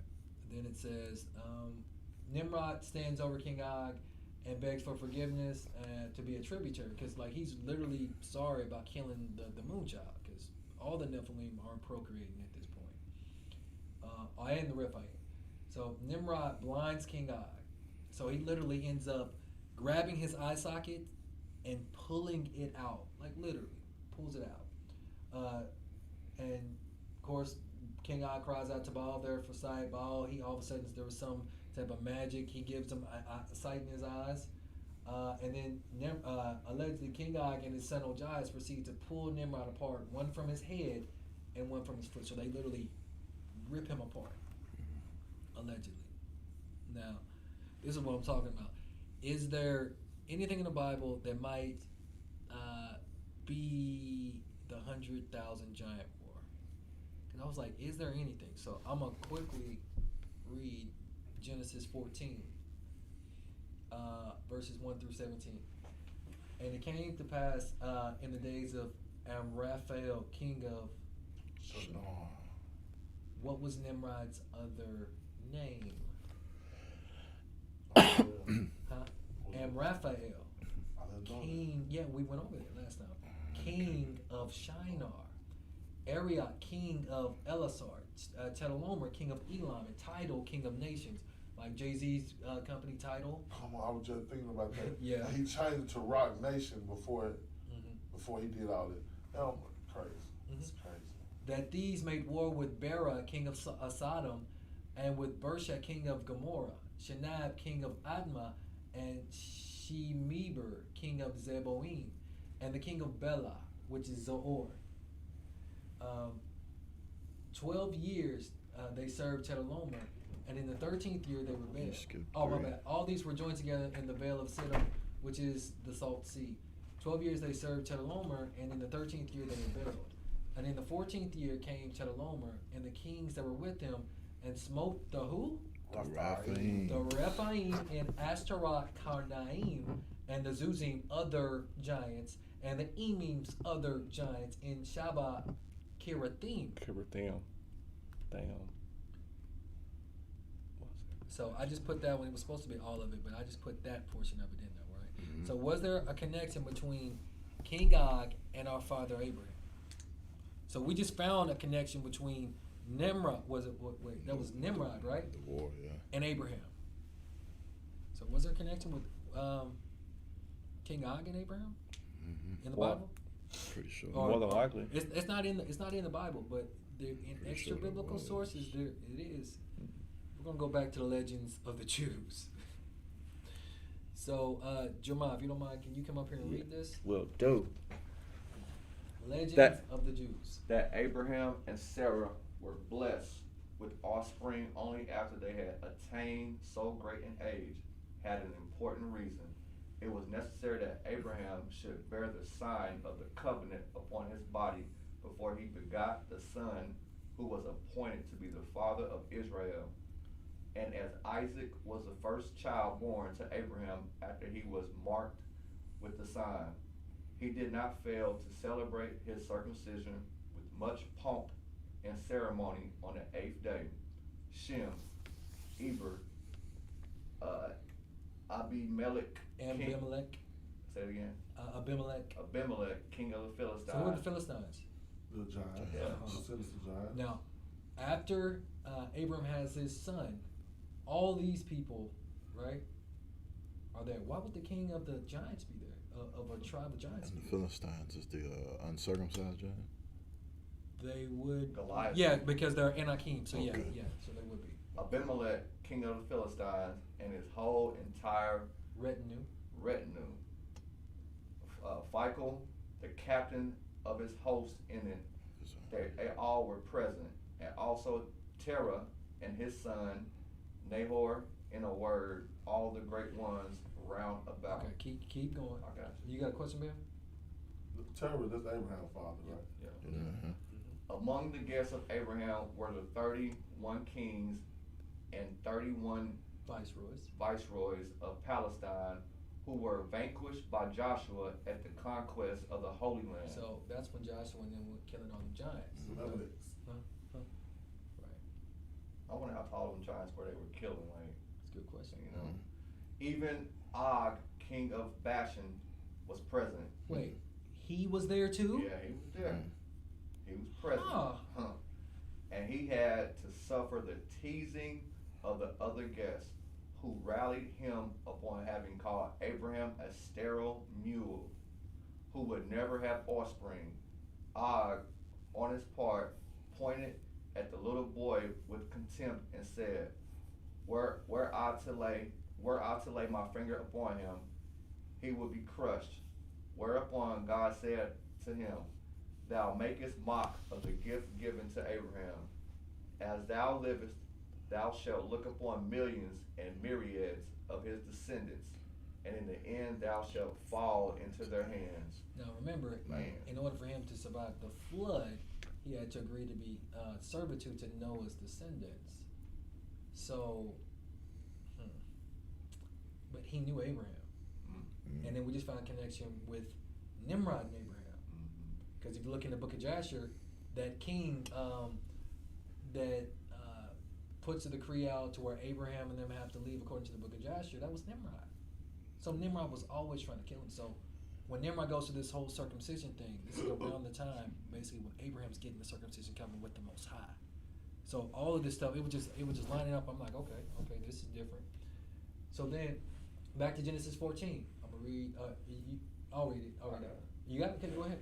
And the Horites in their Mount Seir unto, how you say that? El Paran, which is by the wilderness. And they returned and came to, in Mishpat, which is Kadesh, and smote all the country of the Amalekites, and also the Amorites that dwelt in. Ooh. Hazan Tamar, Hazan, yeah. And there went out the king of Sodom, and the king of Gomorrah, and the king of Admah, and the king of Zeboim, and the king of Bela, and they joined battle with them in the vale of Siddim, with Shedor Lamor, the king of Elam, and with Tidal, king of nations, and Amraphel, king of Shinar, Nimrod, and Arioch, king of Eleazar, 4 kings with 5. And the vale of Siddim was full of slim pits. And the kings of Sodom and Gomorrah fled and fell there. And they that remained fled to the mountain. Yeah, no. Okay. And they took all the goods of Sodom and Gomorrah and all their victuals and went their way. And they took Lot, Abraham's brother's son, who dwelt in Sodom, and his goods, and departed. And there came one that had escaped and told Abram the Hebrew, for he dwelt in the plain of Mamre, the Amorite. So, brother of Eshcol and brother of Aner, and these were confederate with Abram. And when Abram heard that his brother was taken captive, he armed his trained servants, born in his own house, 318, and pursued them unto Dan. And he divided himself against them, he and his servants, by night, and smote them, and pursued them unto Hobah, which is on the left hand of Damascus. That's Hey, wasn't Hobah a god? Story. Could be. But you see this war that's going on? Abraham versus all these kings? Yeah. The 100,000 giant war? So, okay, watch this. We're going to keep going. And he brought back all the goods, and also brought, again, his brother Lot, and his goods, and the women, also, and the people. And the king of Sodom went out to meet after him his return from the slaughter of Chedorlaomer, and of the kings that were with him at the valley of Shabah, which is the king's dale. But giants were actually, where's that? Did we already read that one? But giants were also killed on that too. I think that was in. It was the other one, I think. We were talking when they were talking about. Oh, I 55. think. I think it's on this one maybe.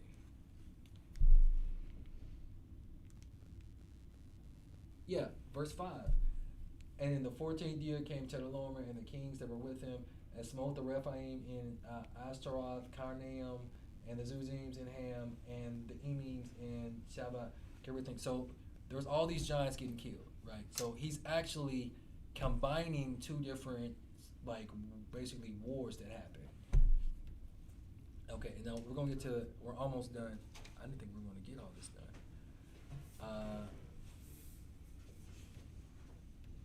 Wow, I did not think we were going to get this done.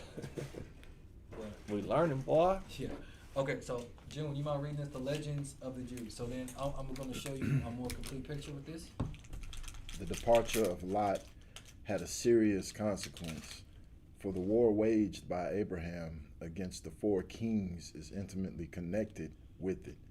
Lot desired to settle in the well-watered circle of the Jordan, but the only city of the plain that would receive him was Sodom, the king of which admitted the nephew of Abraham out of consideration for the latter.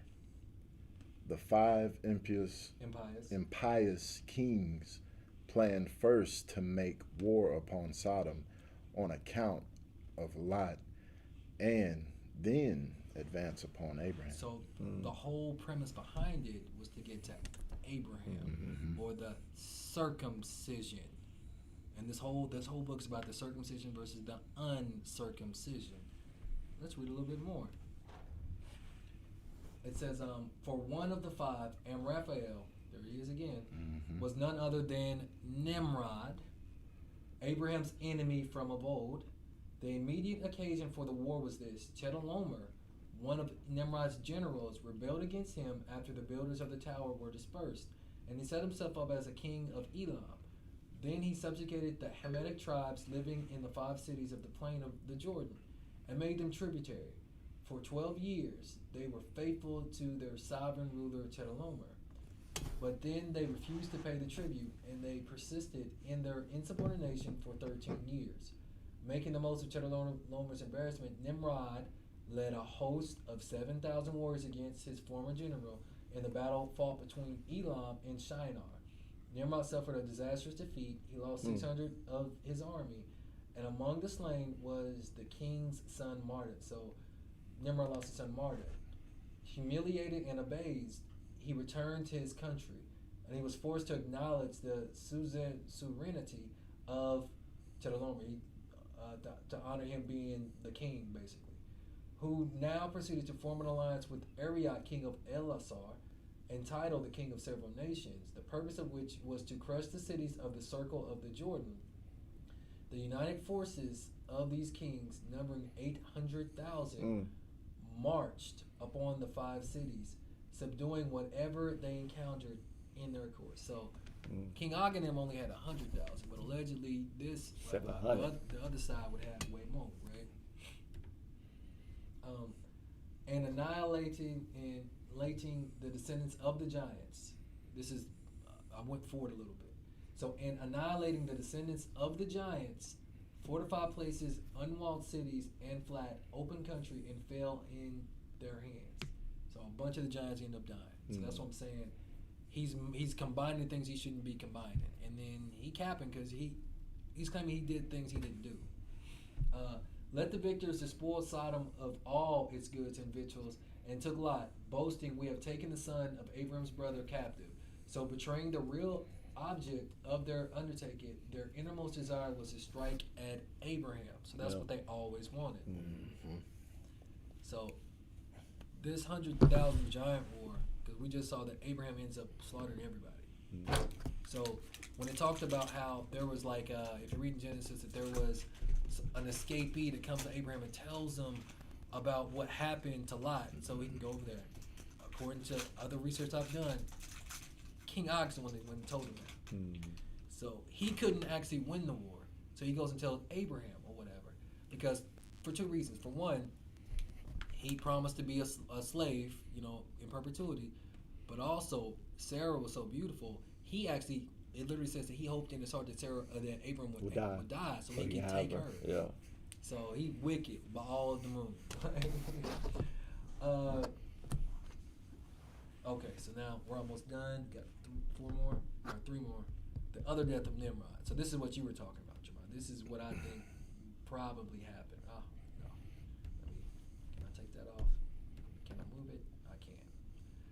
Okay. So it's the book of Jasher. It says Jasher 27 verses 1 through 10. Yeah, it was Esau. He was hunting by And himself. Esau at that time, after the death of Abram, frequently went in the field to hunt. So Nimrod didn't die from what Og was talking about, from the hunt. And Nimrod, king of Babylon, also known as Amraphel, also frequently went with his mighty men to hunt in the walkabout, his men in the cool of the day. And Nimrod was observing Esau days, all the days. For jealousy was formed in the heart of Nimrod against Esau, because he was a great hunter. Because he was an actual hunter. He didn't have to have the clothing of Adam to actually be a good hunter. And on certain days, Esau went to hunt, and he found Nimrod walking in the wilderness with his two servants. And all his mighty men were with him in the wilderness, but they removed at a distance from him, from them, and went from him in different directions to hunt. And Esau concealed himself from Nimrod, and he lurked for him in the wilderness. So this is what ends up happening to him right there. He ends up getting beheaded. And Nimrod and his men that were with him did not know him. And Nimrod and his men frequently walked about in the field at the cool of the day, and to know where his men were hunting in the field. And Nimrod and two of his men that were with him came to the place where they were, when Esau started suddenly from his lurking place, and drew his sword, and hastened and ran to Nimrod, and cut off his head. And Esau fought a desperate fight with the two men that were with Nimrod. And when they called out to him, Esau turned to them and smote them to death with his sword. Now this next part is very important to understand why Esau was a mighty man as well. And Esau, and all the mighty men of Nimrod who had left him to go to the wilderness heard the cry at a distance, and they knew the voices of those two men, and they ran to know the cause of it. When they found their king and the two men that were with him lying dead in the wilderness, and when Esau saw the mighty men of Nimrod coming at a distance, he fled and thereby escaped. And Esau took the valuable garments of Nimrod, which Nimrod's father had bequeathed to Nimrod, and with which Nimrod prevailed over the whole land. And he ran and concealed them in his house. And this is how, like, he comes to Jacob almost dead, and wants the porridge, and tells his birthright away, and this and that, because he just got done killing Nimrod, killing two Johns behind that, and barely escaped with his life. That's why all that happened. That whole story I already know about. Yeah, of course. But I thought he hid his clothing at his uncle's house or brother's house.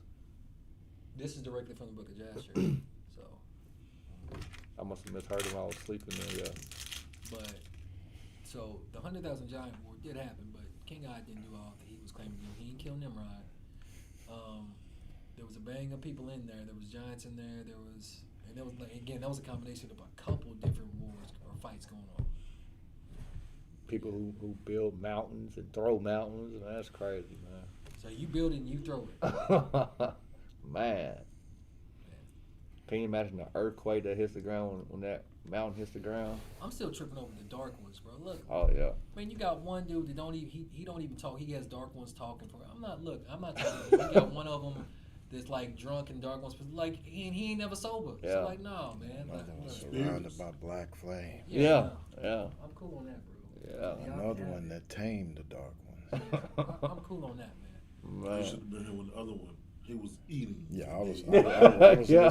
listening on the way here. They were like, Oh, it ain't work for that guy. Yeah, it ain't. Yeah. Let's kill I'm him not off. fighting. He finna eat me. Another cat with whole human bones in his beard. Yeah. Bro, like, Yeah. What is you going through to be doing stuff like that? Like, what's wrong with your mind? Like, But what's you got to wrong with remember, like, all those Nephilim and Raphaim that fell, like, that curse that the Most High put on them, on the Watcher's offspring, they never entered heaven. Their spirits are still roaming the earth. They're or cursed. The dark ones. Yeah. Yeah. But that's all I got. There's no way I thought we was gonna get through 154 slides in. Was that many? Well, not that one, but from this one and last week. Last week was 80, and this one was like 74. But that's all I got. The lost book of King Og. Any questions? Did it flow? Did it Yeah. make sense? Mhm. It's all good. Okay, that's all good. June, you pray us out? Abiyah, I'd like to thank you for bringing us together for another lesson, another day, another Shabbat. Abiyah, thank you for waking us all up this morning and being able to live another day in your glory. Abiyah, thank you for the friends and our family that we have with us, that are sticking with us, by us, and pray that their safety is in your bosom, Abiyah. And I'd like to pray for anybody that we know or our family know that isn't here, Abiyah, that is in any pain, any sickness, or dishealth, that you heal them, Abiyah, and give them the things that they need to get stronger so they can come see you and beseech you, Abiyah.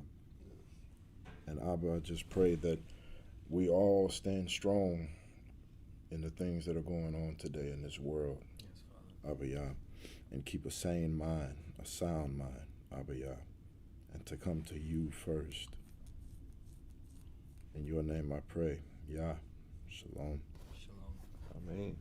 Amen. Shakyu, Yazasela. Amen. We out here.